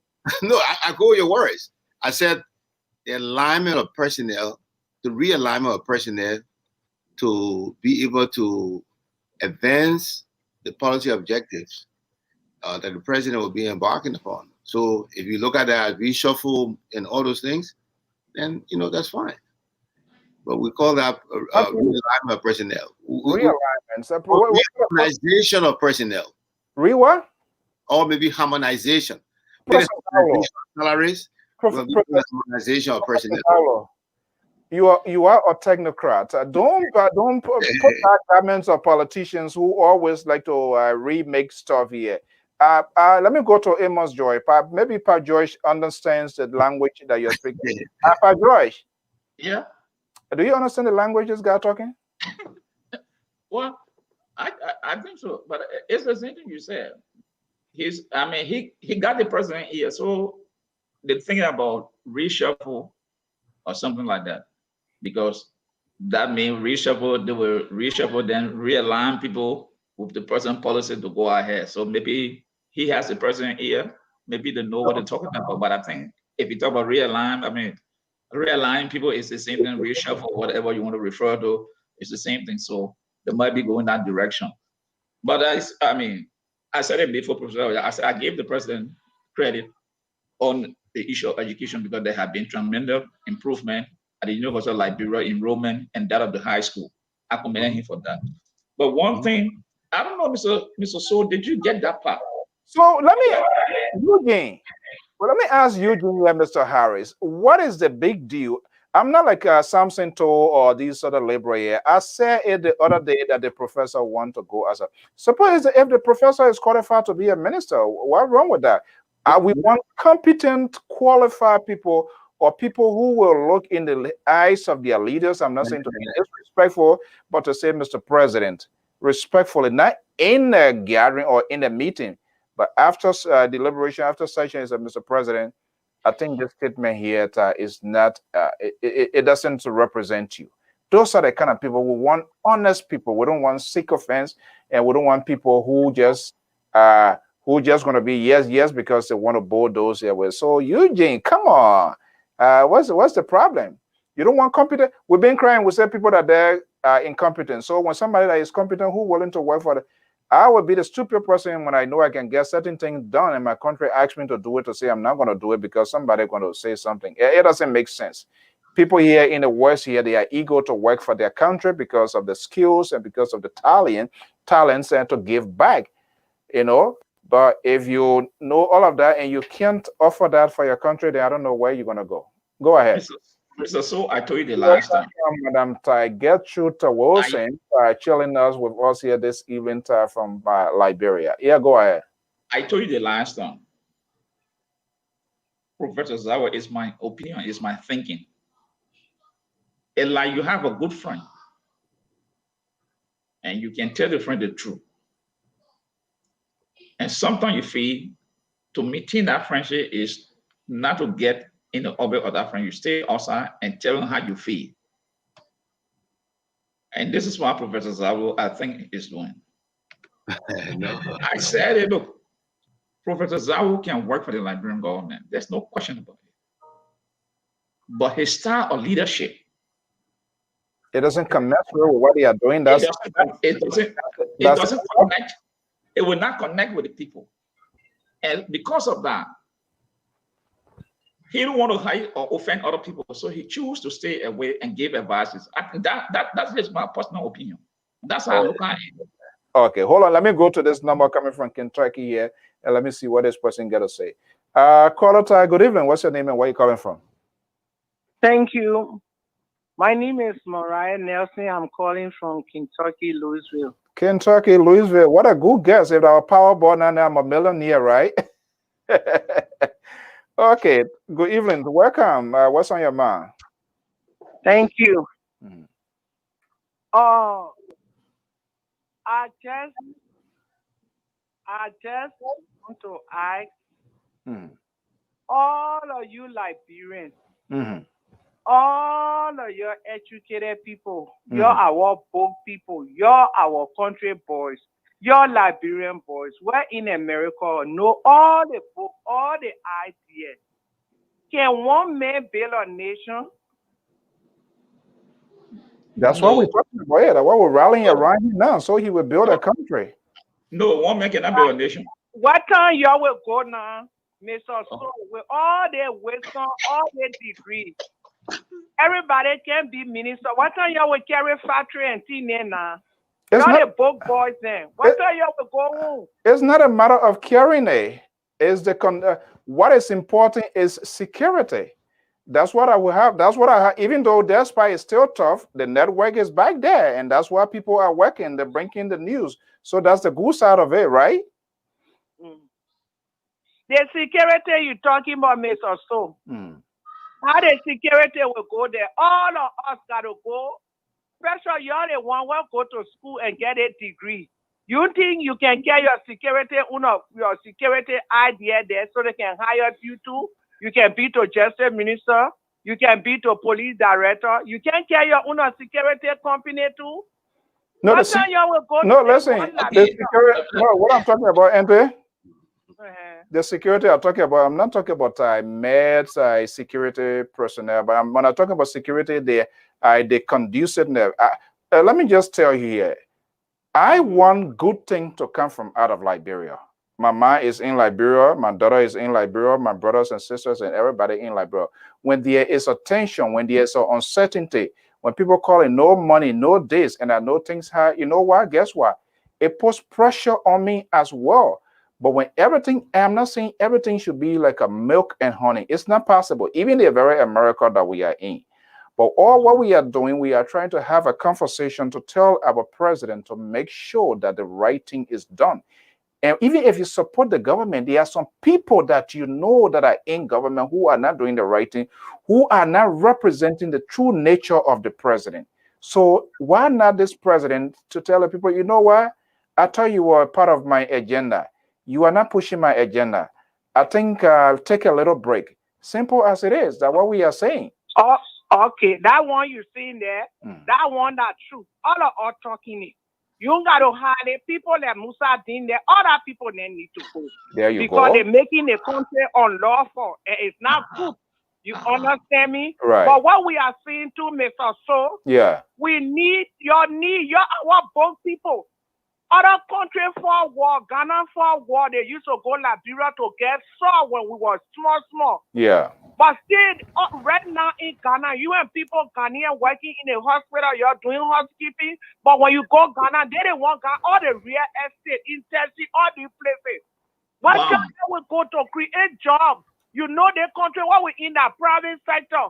You were there, we're talking, you get degree, but you're not working in American government. You're not working with government. I bet you're working with private sector. You understand me?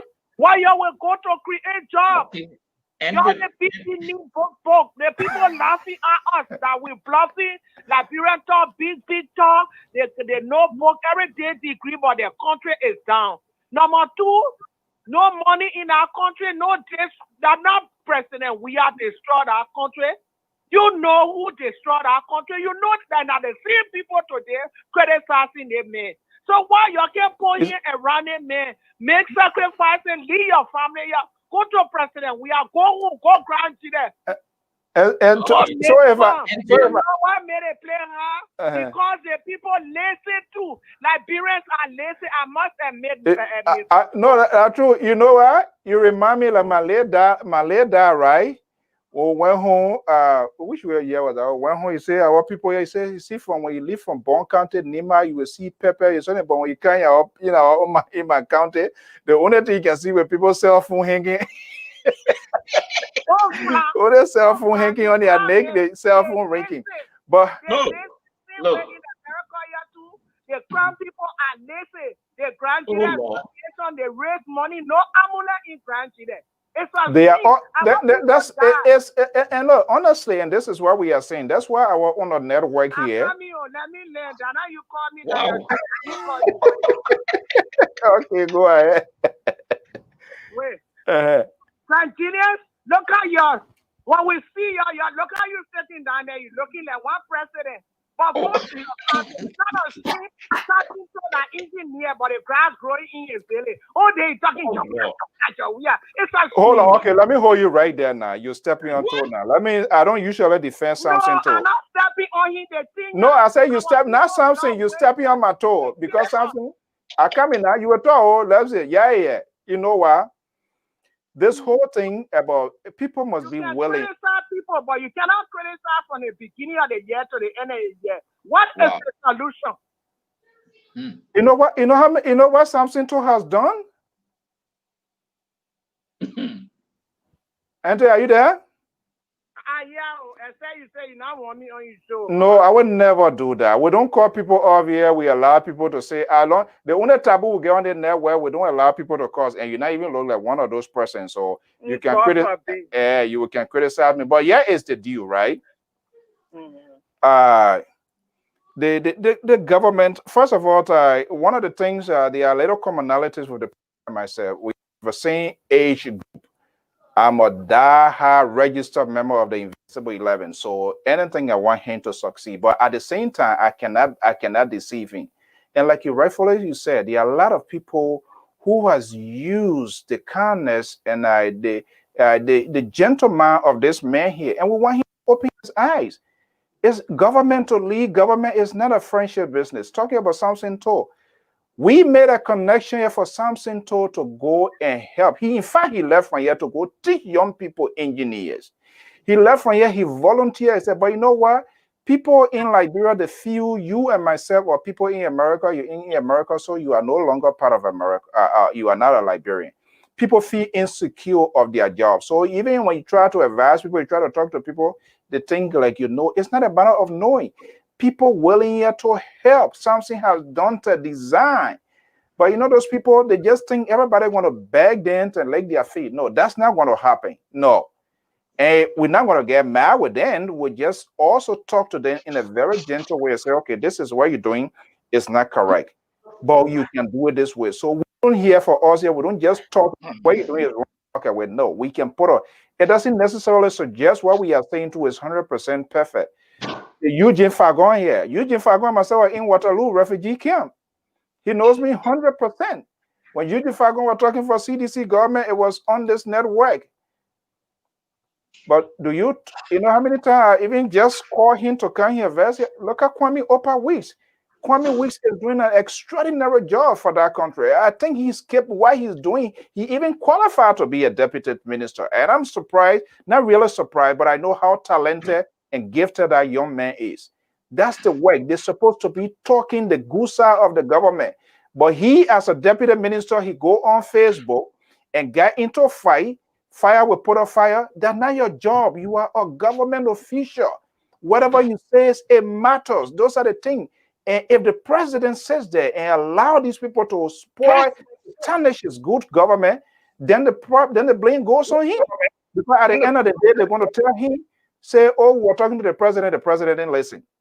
And you saw Donald Trump, medical advisor, now the lady now start talking and say, oh, the man, when we talk, he don't listen, he hear other people you're talking to. That's the same thing. And that's what we want the president to open your eyes on.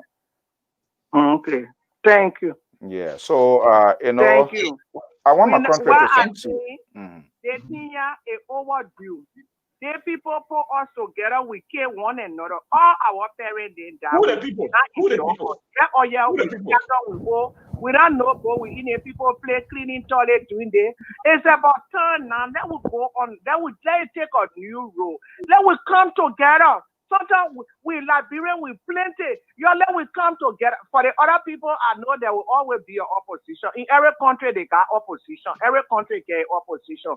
But the people who know opposition, it can scare you. You understand me? But let we think how best we can go home and carry project and program and thing there. I go in March. You ready for us to go? Destroy the place. Enter? Destroy that place. From 1847, Todmon then ruled our country. Our late get Todmon will go to the yard with a boom and the people water will be running up to say quarter day. Yeah. As I'm talking to you, the thing they want to get him where her that the cherry baking. I tell you, me but I'm market woman. Okay, you see now, yeah, okay. Mommy Baker, they want to bring more LMA in our country. The LMA said they're raising the money and they trash all over the place. They're not helping the government.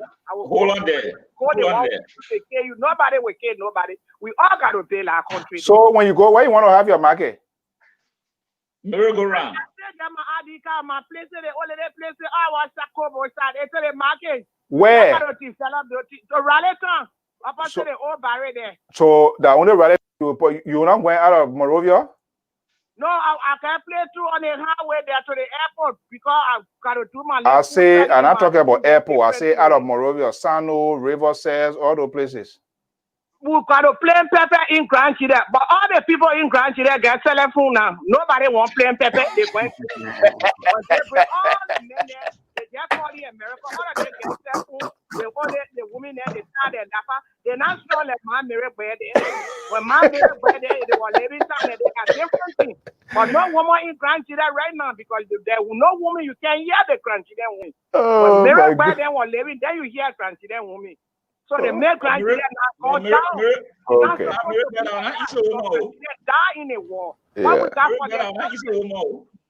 Yeah, so that's what we're going to do. We're just going to have an honest conversation, and we want the president to do the right thing. There are some people who really fire people so he need to clear that whole place right now. You see, so you see, then you myself talking the same thing. So I'll go in March. You want to go with me? That the truth must be to NSA director because security is important. NSA director. Then I mean to the other one now.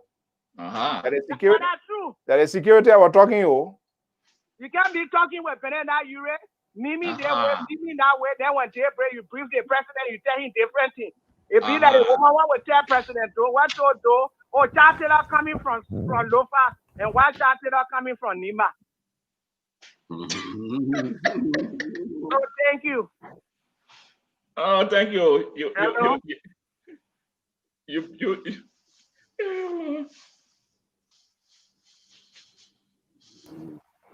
Yeah, hello? Thank you. Yeah, you hear me? Yeah, I'm hearing you. Okay, thank you so much. With the security, we need security. Any country when a law not strong, it can be bad in a country. Investor got to go there. You don't want to be like a woman who told the family door, oh, Chancellor coming from Lofa, and behold, Chancellor coming from Nima. That the NSA director will go talk to Bernard Ayure, what they supposed to meet them when they broke to preach President Weah, then he tell President Weah differently. That is terrible for the country. Those kind of people need to get away. Okay. Want sincere people here, loyal people to come there. People loyal to you, and you bring them near you in a government, they make the way fun like that. So that would be appealing to our president. Bring your loyal people, bring the loyal Liberians. They want them. It makes us so you want work, you can go work. That your country. You think you will stay long in a country, they play you going different directions. I created my guess what? I created my own job because when I go there, I don't think right now for us when you see the same way I want my own Professor Zawlo here, who has been a very a strong man, not just only strong, committed and honest people. Honesty is what lacking in the country, and I go there, believe me or not, they will not blame me because they myself will fall apart. Because you know what, I will tell them what is right, and they will not like it, and that's the problem our people have. They don't respect other people's views. They don't respect other people how they think society should work. No, when they're stealing and they're lying, then they don't want nobody to come closer to the man. So he's not a kid too. He's an old grown-up. He needs to know what's going on. You can put more in a fish before you catch it. Don't worry, those people coming cold soon. Okay, so when you go into who tell you how to go now? When you going? No, I tell you, say I'm baking the children in from small things. Well, rather I would let you know. Me back when I'm near the market president going fight because all the money what she raising from the market people, she got to buy truck. She got to come and buy garbage can. We develop the market so they can order their own small feed, their own pig feed, their this and that. They need to have a warehouse. LMA is the biggest organization in our country. Those people raise almost $1 million a year. Their money need to be used for the Liberian marketing people and their children. Thank you, Mr. So. Thank you so much. Thank you. We allow people here. Okay, Professor. Yeah. Okay, you know the tradition of this network. We always allow people to speak their mind. That's right. Yeah, that was good. It's supposed to be. So it seems to be there are people that support the government, which is also good. But I'm not sure whether the government or the people who are close to the president, they are listening to the voices of people that are very supporting. Because there are some people that are really, they also in a mind to support. And that's the danger, that you don't want your support to fade away, because they themselves know some of the people who are not being honest to the government, who are not honest to the president, who are honest to Liberia, and these people are still within the proximity of the president. That's dangerous. But who are these people you're talking about? You heard a caller here called Musa Ding. Yeah. I'm not sure. I'm not adjudicating him, but these are people who support from her tone. I know that she supports the administration. Yeah, you see, there are a lot of frustrations with people who the president brought in from parties other than the CDC or parties other than outside the coalition. And I don't know whether those criticisms are fair. Whether they are fair? Yeah, we gotta be very careful. I've said it to people, and I'll say it again. The president could remove everyone who is not a member of CDC from the government of Liberia. It doesn't necessarily mean that when he placed citizens in those positions, that the government will do anything better. Look, it has to be a case-by-case study. So sometimes I listen to the criticism against Musa Deen, and I try to make sense of it. I'm not. I can't make sense of it. Look, there are other people in government, for example. I say this to you. A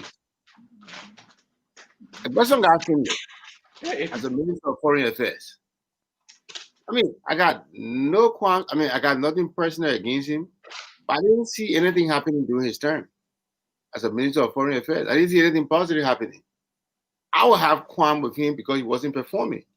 Musa Dean has been placed. I mean, I think he has adequately represented the government. In the cases he's handled for the government of Liberia, in the issues he had to manage, I think he did a fairly good job. And I think people should stop knocking on him. You know, I think we should stop. You know, there are other people in the government who are citizens who are not performing also. Let's do it. Who are those people? I mean, I'm not going to go into that. People know them. Let's be very fair. Example? You know, for example, the people who are not doing their job. Look, there are people in government who are citizens. Since they got their positions, they have never gone out to make one speech and mention the president's name. There are people who are citizens in the government. Is the president aware of that? Maybe. There are some both citizens and non-citizens who are living in the communities. And they're not even known. People in the community don't even know that they are living there. You're not supporting the government. If you are a government official, you're living in your community. Who is forced on, Professor? Then who is forced on? Well, look, here's the thing. Why will you have me as a director? Why will you have me as a minister, assistant minister, or whatever? And I'm not doing what is mandated me doing. And you still have me in that position. Then whose fault? Well, you see, look, government and governance is not a Christmas tree with the lights on the situation where it just goes on and off. It has to be studied. You have to look at the alternatives. Beyond 3-4 years study? Sometimes studies could take 5 years. It could take 6 years. It could take 7 years. But I don't think it's going to take that long. I think the president has a fairly good understanding of who's who. And I'm very positive that Liberian people will soon see a realignment of human resources to match the agenda of the pro-poor agenda for prosperity and development. The president reiterated that today in his message. It's time to get on the people's business. He will not betray the cause. He will not betray the cause.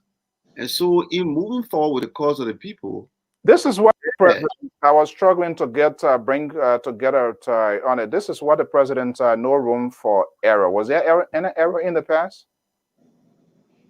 Well, what the president is basically trying to say is that, look, our people are suffering, and we cannot make any more mistake.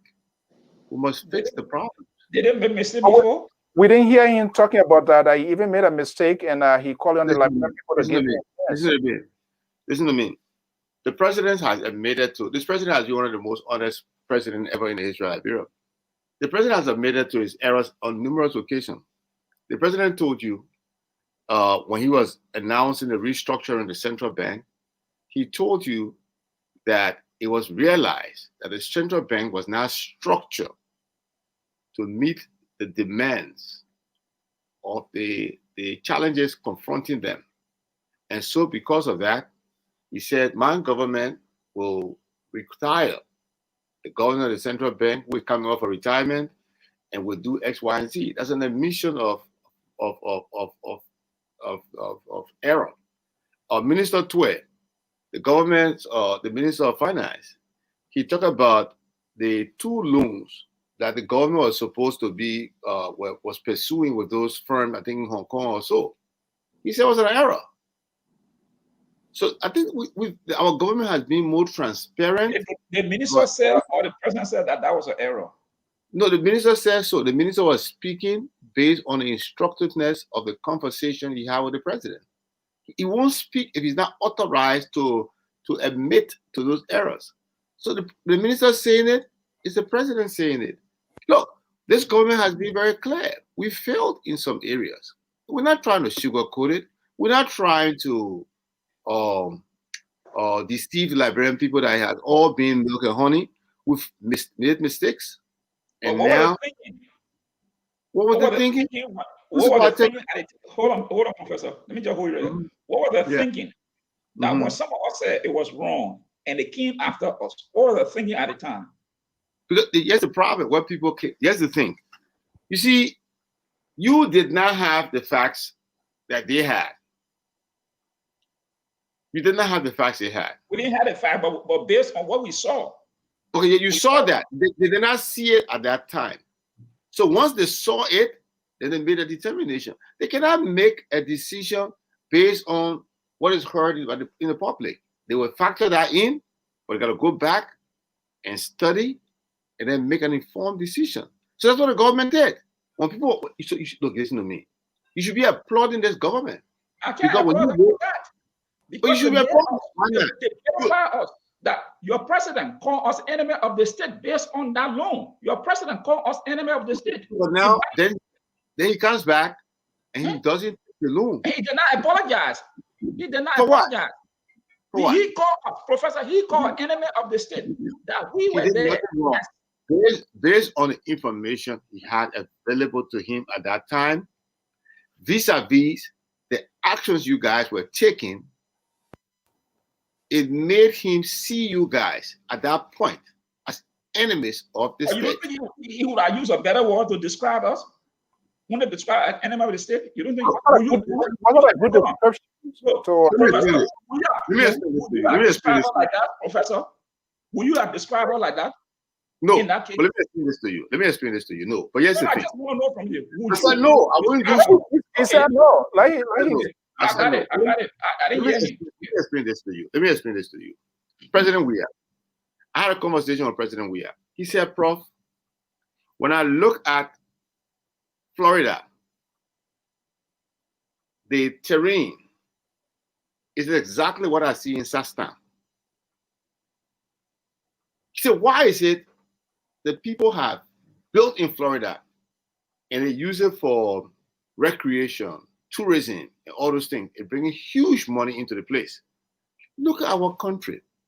For all these years, those places remain untapped. It's frustrating for me. So he comes to power and he sees an untapped potential. And he goes and trying to get loan so that he can be able to build the coastal highway, so they can be able to tap into those things. And then you have a group of people who tell you, say, oh, I mean, they're just taking the stand. So it was frustrating to him because it was not about just take the stand. Everything, no, Professor, we just take the stand. You go to research, and you find out this company doesn't have no office. Yeah. You try to trade, and you cannot trace the company. It was based on some of the information who said no. Hold on, but then the very government said no. You people are the enemy of the state because you people are not seeing the truth. And we said, look, these things are these are modern days. Just Google any legitimate company, you'll find them.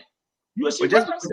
So, Professor, we tried to do that, and they came after us that we were enemy of the state.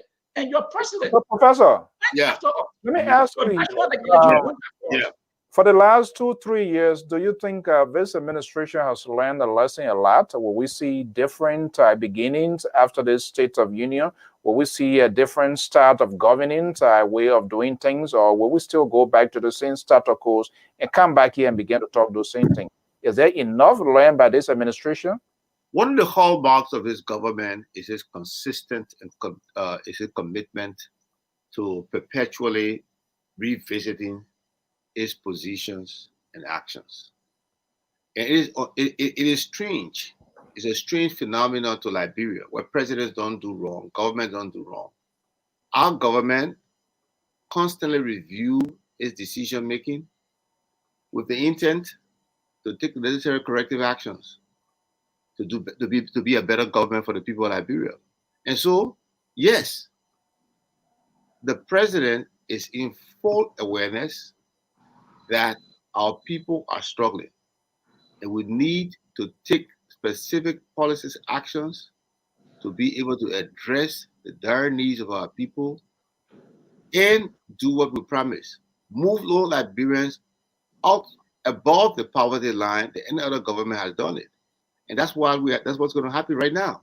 What you're going to see within the next 3 years is you're going to see responses to the problems of our people.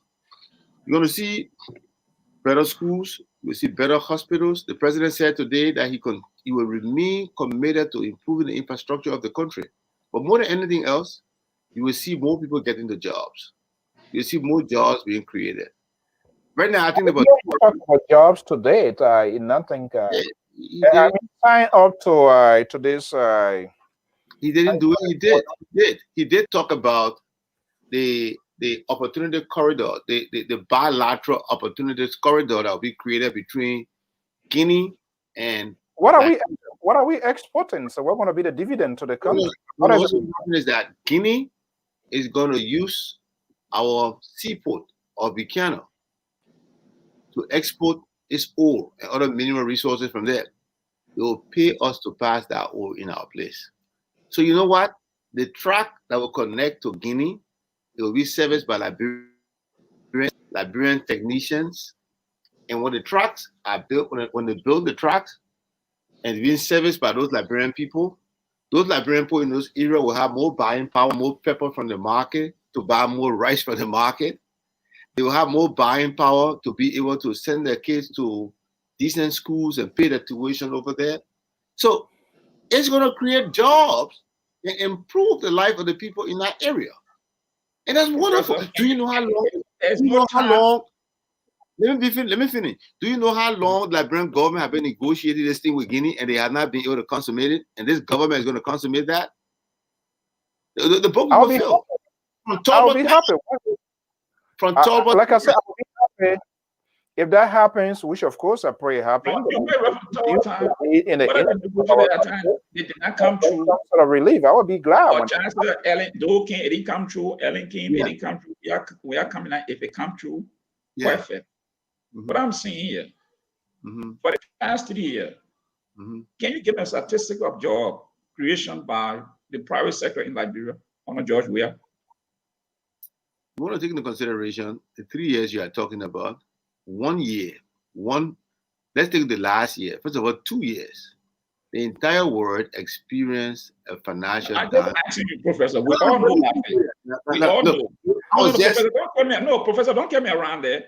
Professor, don't get me around there. We all know recession around the country where we all know, Professor. We all the figure actually tell me the past 3 years in the private sector we created 1,000 jobs, 2,000 jobs in this area.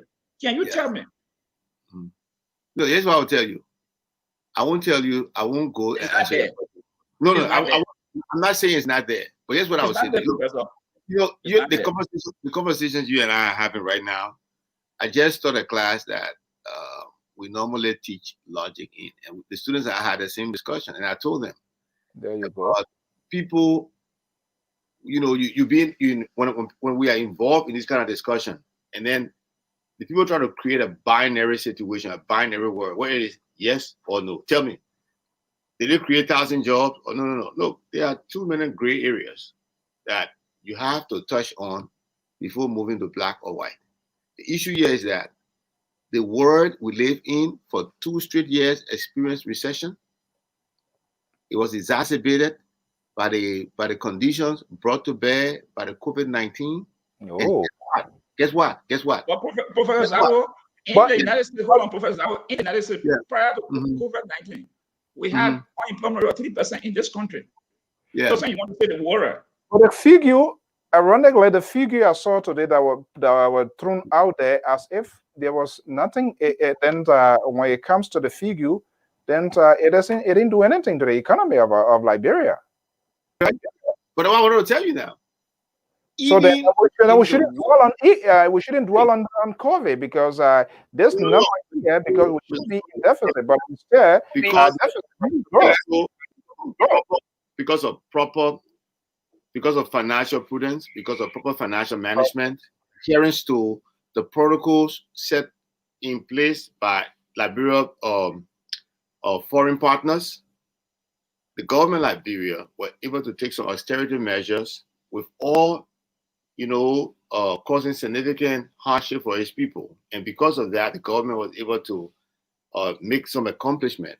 But in terms of investor coming to the country, that has been strained by the fact that our government has been sandwiched between two global pandemic, two global crises, or maybe one global crisis and one regional crisis, the Ebola viral disease and the COVID-19. Our government has been sandwiched by those two events. And so you cannot expect to see the job growth. I don't think so. 3 years, Professor, 3 years, your government has been able to attract investors in the country. So to come here to add Ebola to COVID-19, to give it as an excuse, Professor, I'm it's sorry. an excuse. It's the reality. Okay. I'm not sure. I'm not sure whether we're going to come to settle this here. By Joy. Yeah. I'm not sure we're going to settle this dossier, but I can for sure tell you we're going to be right here again to get this talking point going. When we're going to wait and see. Like I was disappointed. I did not even get any reaction from the opposition. So that also another unpreparedness on their part, that they could not come up with a rebuttals, but they try to do a sampling type with individual guys. There was stage demonstration. They will go and burn tire on the street. But you brought Sarah before. You brought the one introduce the people to it. So then why are you going to do everything that we do? No, the one you're talking. The one you're talking.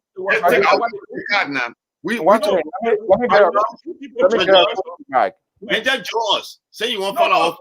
No, when your people are carrying women clothes in Liberia in the street, those are the ones to talk from you people. So that just it. It's your own. The lesson you're taught them is not what they're displacing. Also, when they were doing bad things, that you got to learn too. No, I mean they're the one. They taught them. They told them that was the way out. You're glamorizing it, though. You suppose. I'm not glamorizing it. Exactly what you did is what they're coming after to hunt you people. I don't know whether it's hunting us, because guess what? That's why when you talk about demonstration, because you said they should come and demonstrate, and that's what Molamba used to go say to the embassy. Okay, guys, we got to cut it for the rest of the night. I think that's what they were doing. Throwing casket, symbolizing it. So the opposition is doing the same thing, or will do the same thing. So okay, so now Mr. So the man is now opposition. He said we will do the same thing. No, I said the opposition would do the same thing. I said they will do the same thing. Why would you tell the opposition to do that when you are not part of it? No, I'm saying because this is why CDC did 12 years, Mr. So. They have video to it. 12 years, was it good? That's why I'm saying it was not good. But why they were doing it, they thought at the time it was good. Okay, but then why are you recommending that? You see that? I'm not justifying, but it coming to hunt them because that's why they introduced the very people to. And if people know today, you see who are doing it, they were all part of the CDC. Most of them were part of CDC. They were there championing it. And today, this is why not the gun. Okay. So when you are opposition, behave, act like a mature opposition. But they fail to do so. And today is why you see displaced in Liberia. Okay, so then maybe you need to advise the opposition also to not be doing that then. Well, I can talk to the opposition, but the question is why you people started it when you know you are not in it. Okay, guys, we gotta get it going. Padre, what's your final statement? Look, you got me the Johnny CD. Thank you. You know, thank you. Tonight we had a healthy discussion, but this speech was very long. But I hope to see some of the things that they mentioned that they're going to implement, and that's what I'm waiting to see. And I just want to say to the Liberian people, we are all in it together. Although some of our views doesn't line with other people, but it doesn't mean that we are against the country. At the end of the day, we all want to see good for Liberia because it is our home.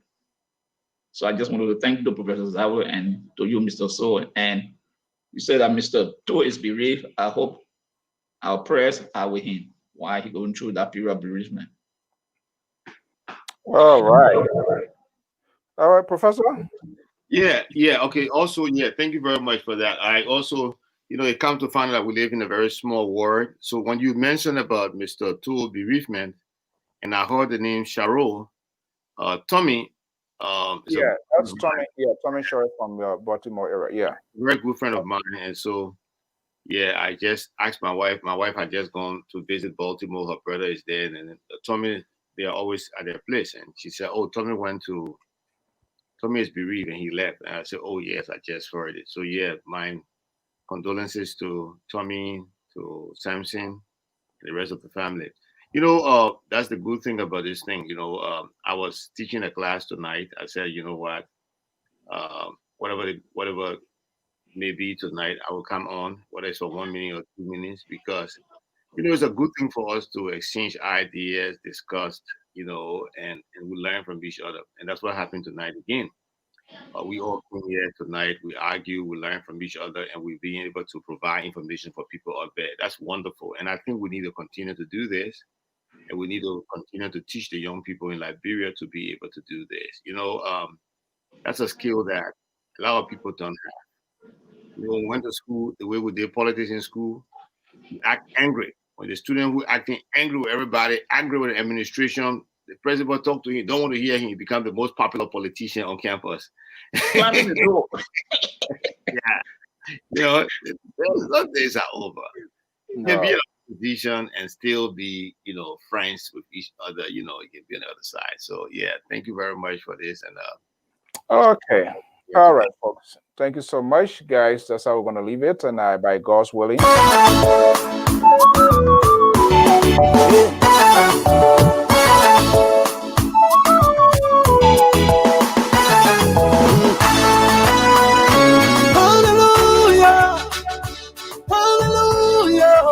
All right, folks, that does it this evening. I'm Alfonso Zienso of the Liberia Public Radio and LPR TV. To all our follower listeners, your opinions, your views expressed here. We're here to facilitate this sort of hardcore conversations. Whatever said on this network is not a view of the management and staff of the Liberia Public Radio, but we do facilitate these conversations, comments.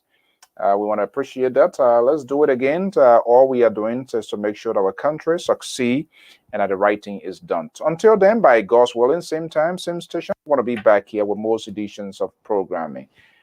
Have a pleasant evening. Stay safe. The COVID is still around. Please take all universal precautions. Keep your glove in your compartment in your car to make sure and do everything, because the life you save could be yours or that of a friend. Remember, you get in, wash your hands. Then you come into family members, your kids and family. You don't want to grab something out there and bring it. Make sure you do everything possibly you can. Even you go to work, it possibly, just get an extra disinfectant, carry with you in your car.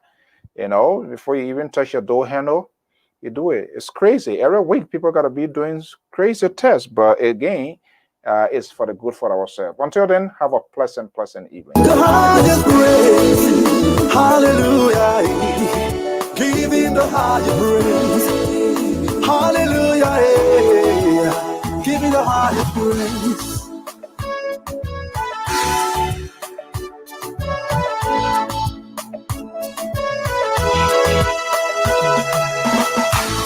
Hey, come love friend, Jehovah, come love God.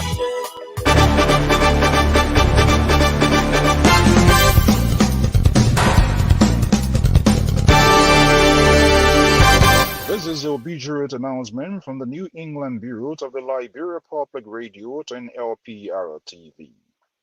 The Reeves family announces with deep regrets the death and homegoings of their father, uncle, grandfather, great-grandfather, and family man, Mr. William Command Reeves, respectfully known as Teacher Reeves, Uncle Reeves, and Pa Reeves. This sad event occurred on Friday, January 8, 2021 at Nazareth Hospital in Philadelphia, PA, USA. He was born June 18, 1931 in Cablicant, Calloway District, Maryland County, Liberia, a graduate of Our Lady of Fatima High School and Maryland College of Our Lady of Fatima in Maryland, Liberia, with a bachelor's degree in education and an advanced certifications in teaching at the International Teachers Development Program, Department of Education to Washington, D.C., USA.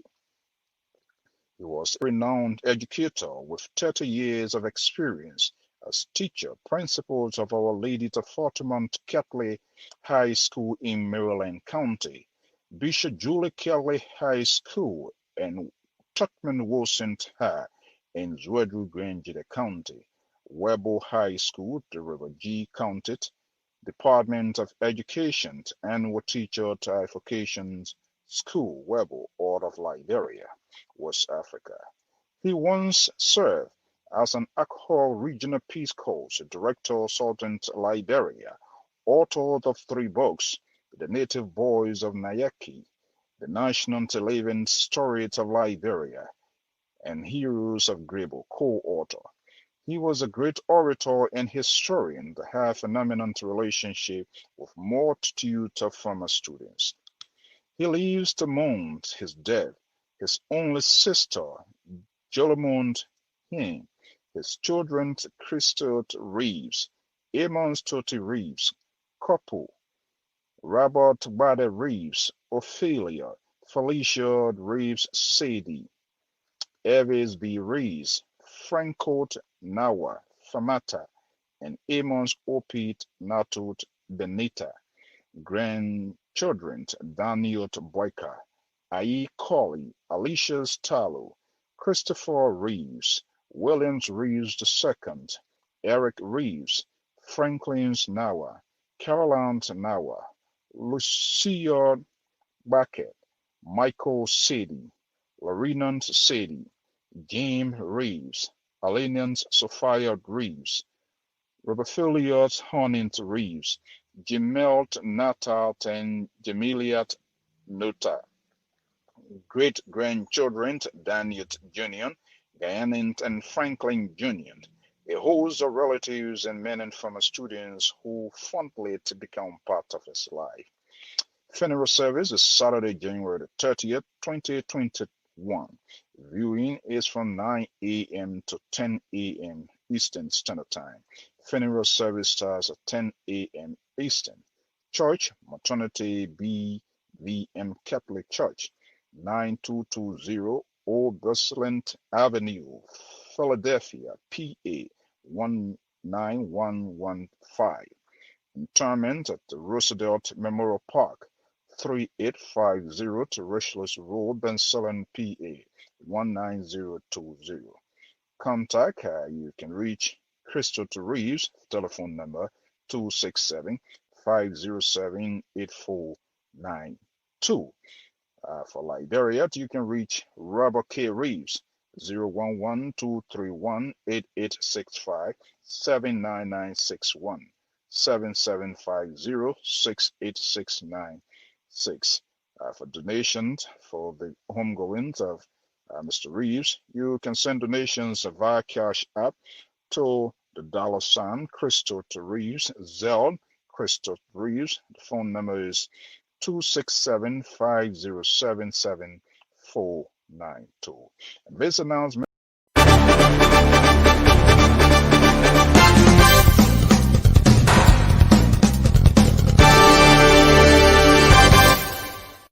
You've worked for months to bring your or your client's event to life, but unfortunately, the world had another plan. In reality, the only thing you lost is the venue. We take your vision for hosting a virtual conference and bring it to life online. No matter how complex your agenda is, we produce a smooth, engaging experience. Call the Liberia Public Radio today and schedule your event. Our number is 682-433-8802. If you prefer to submit your request via email, please send the request to liberiapublicradio2012@gmail.com. Our staff are standing by waiting for your phone call.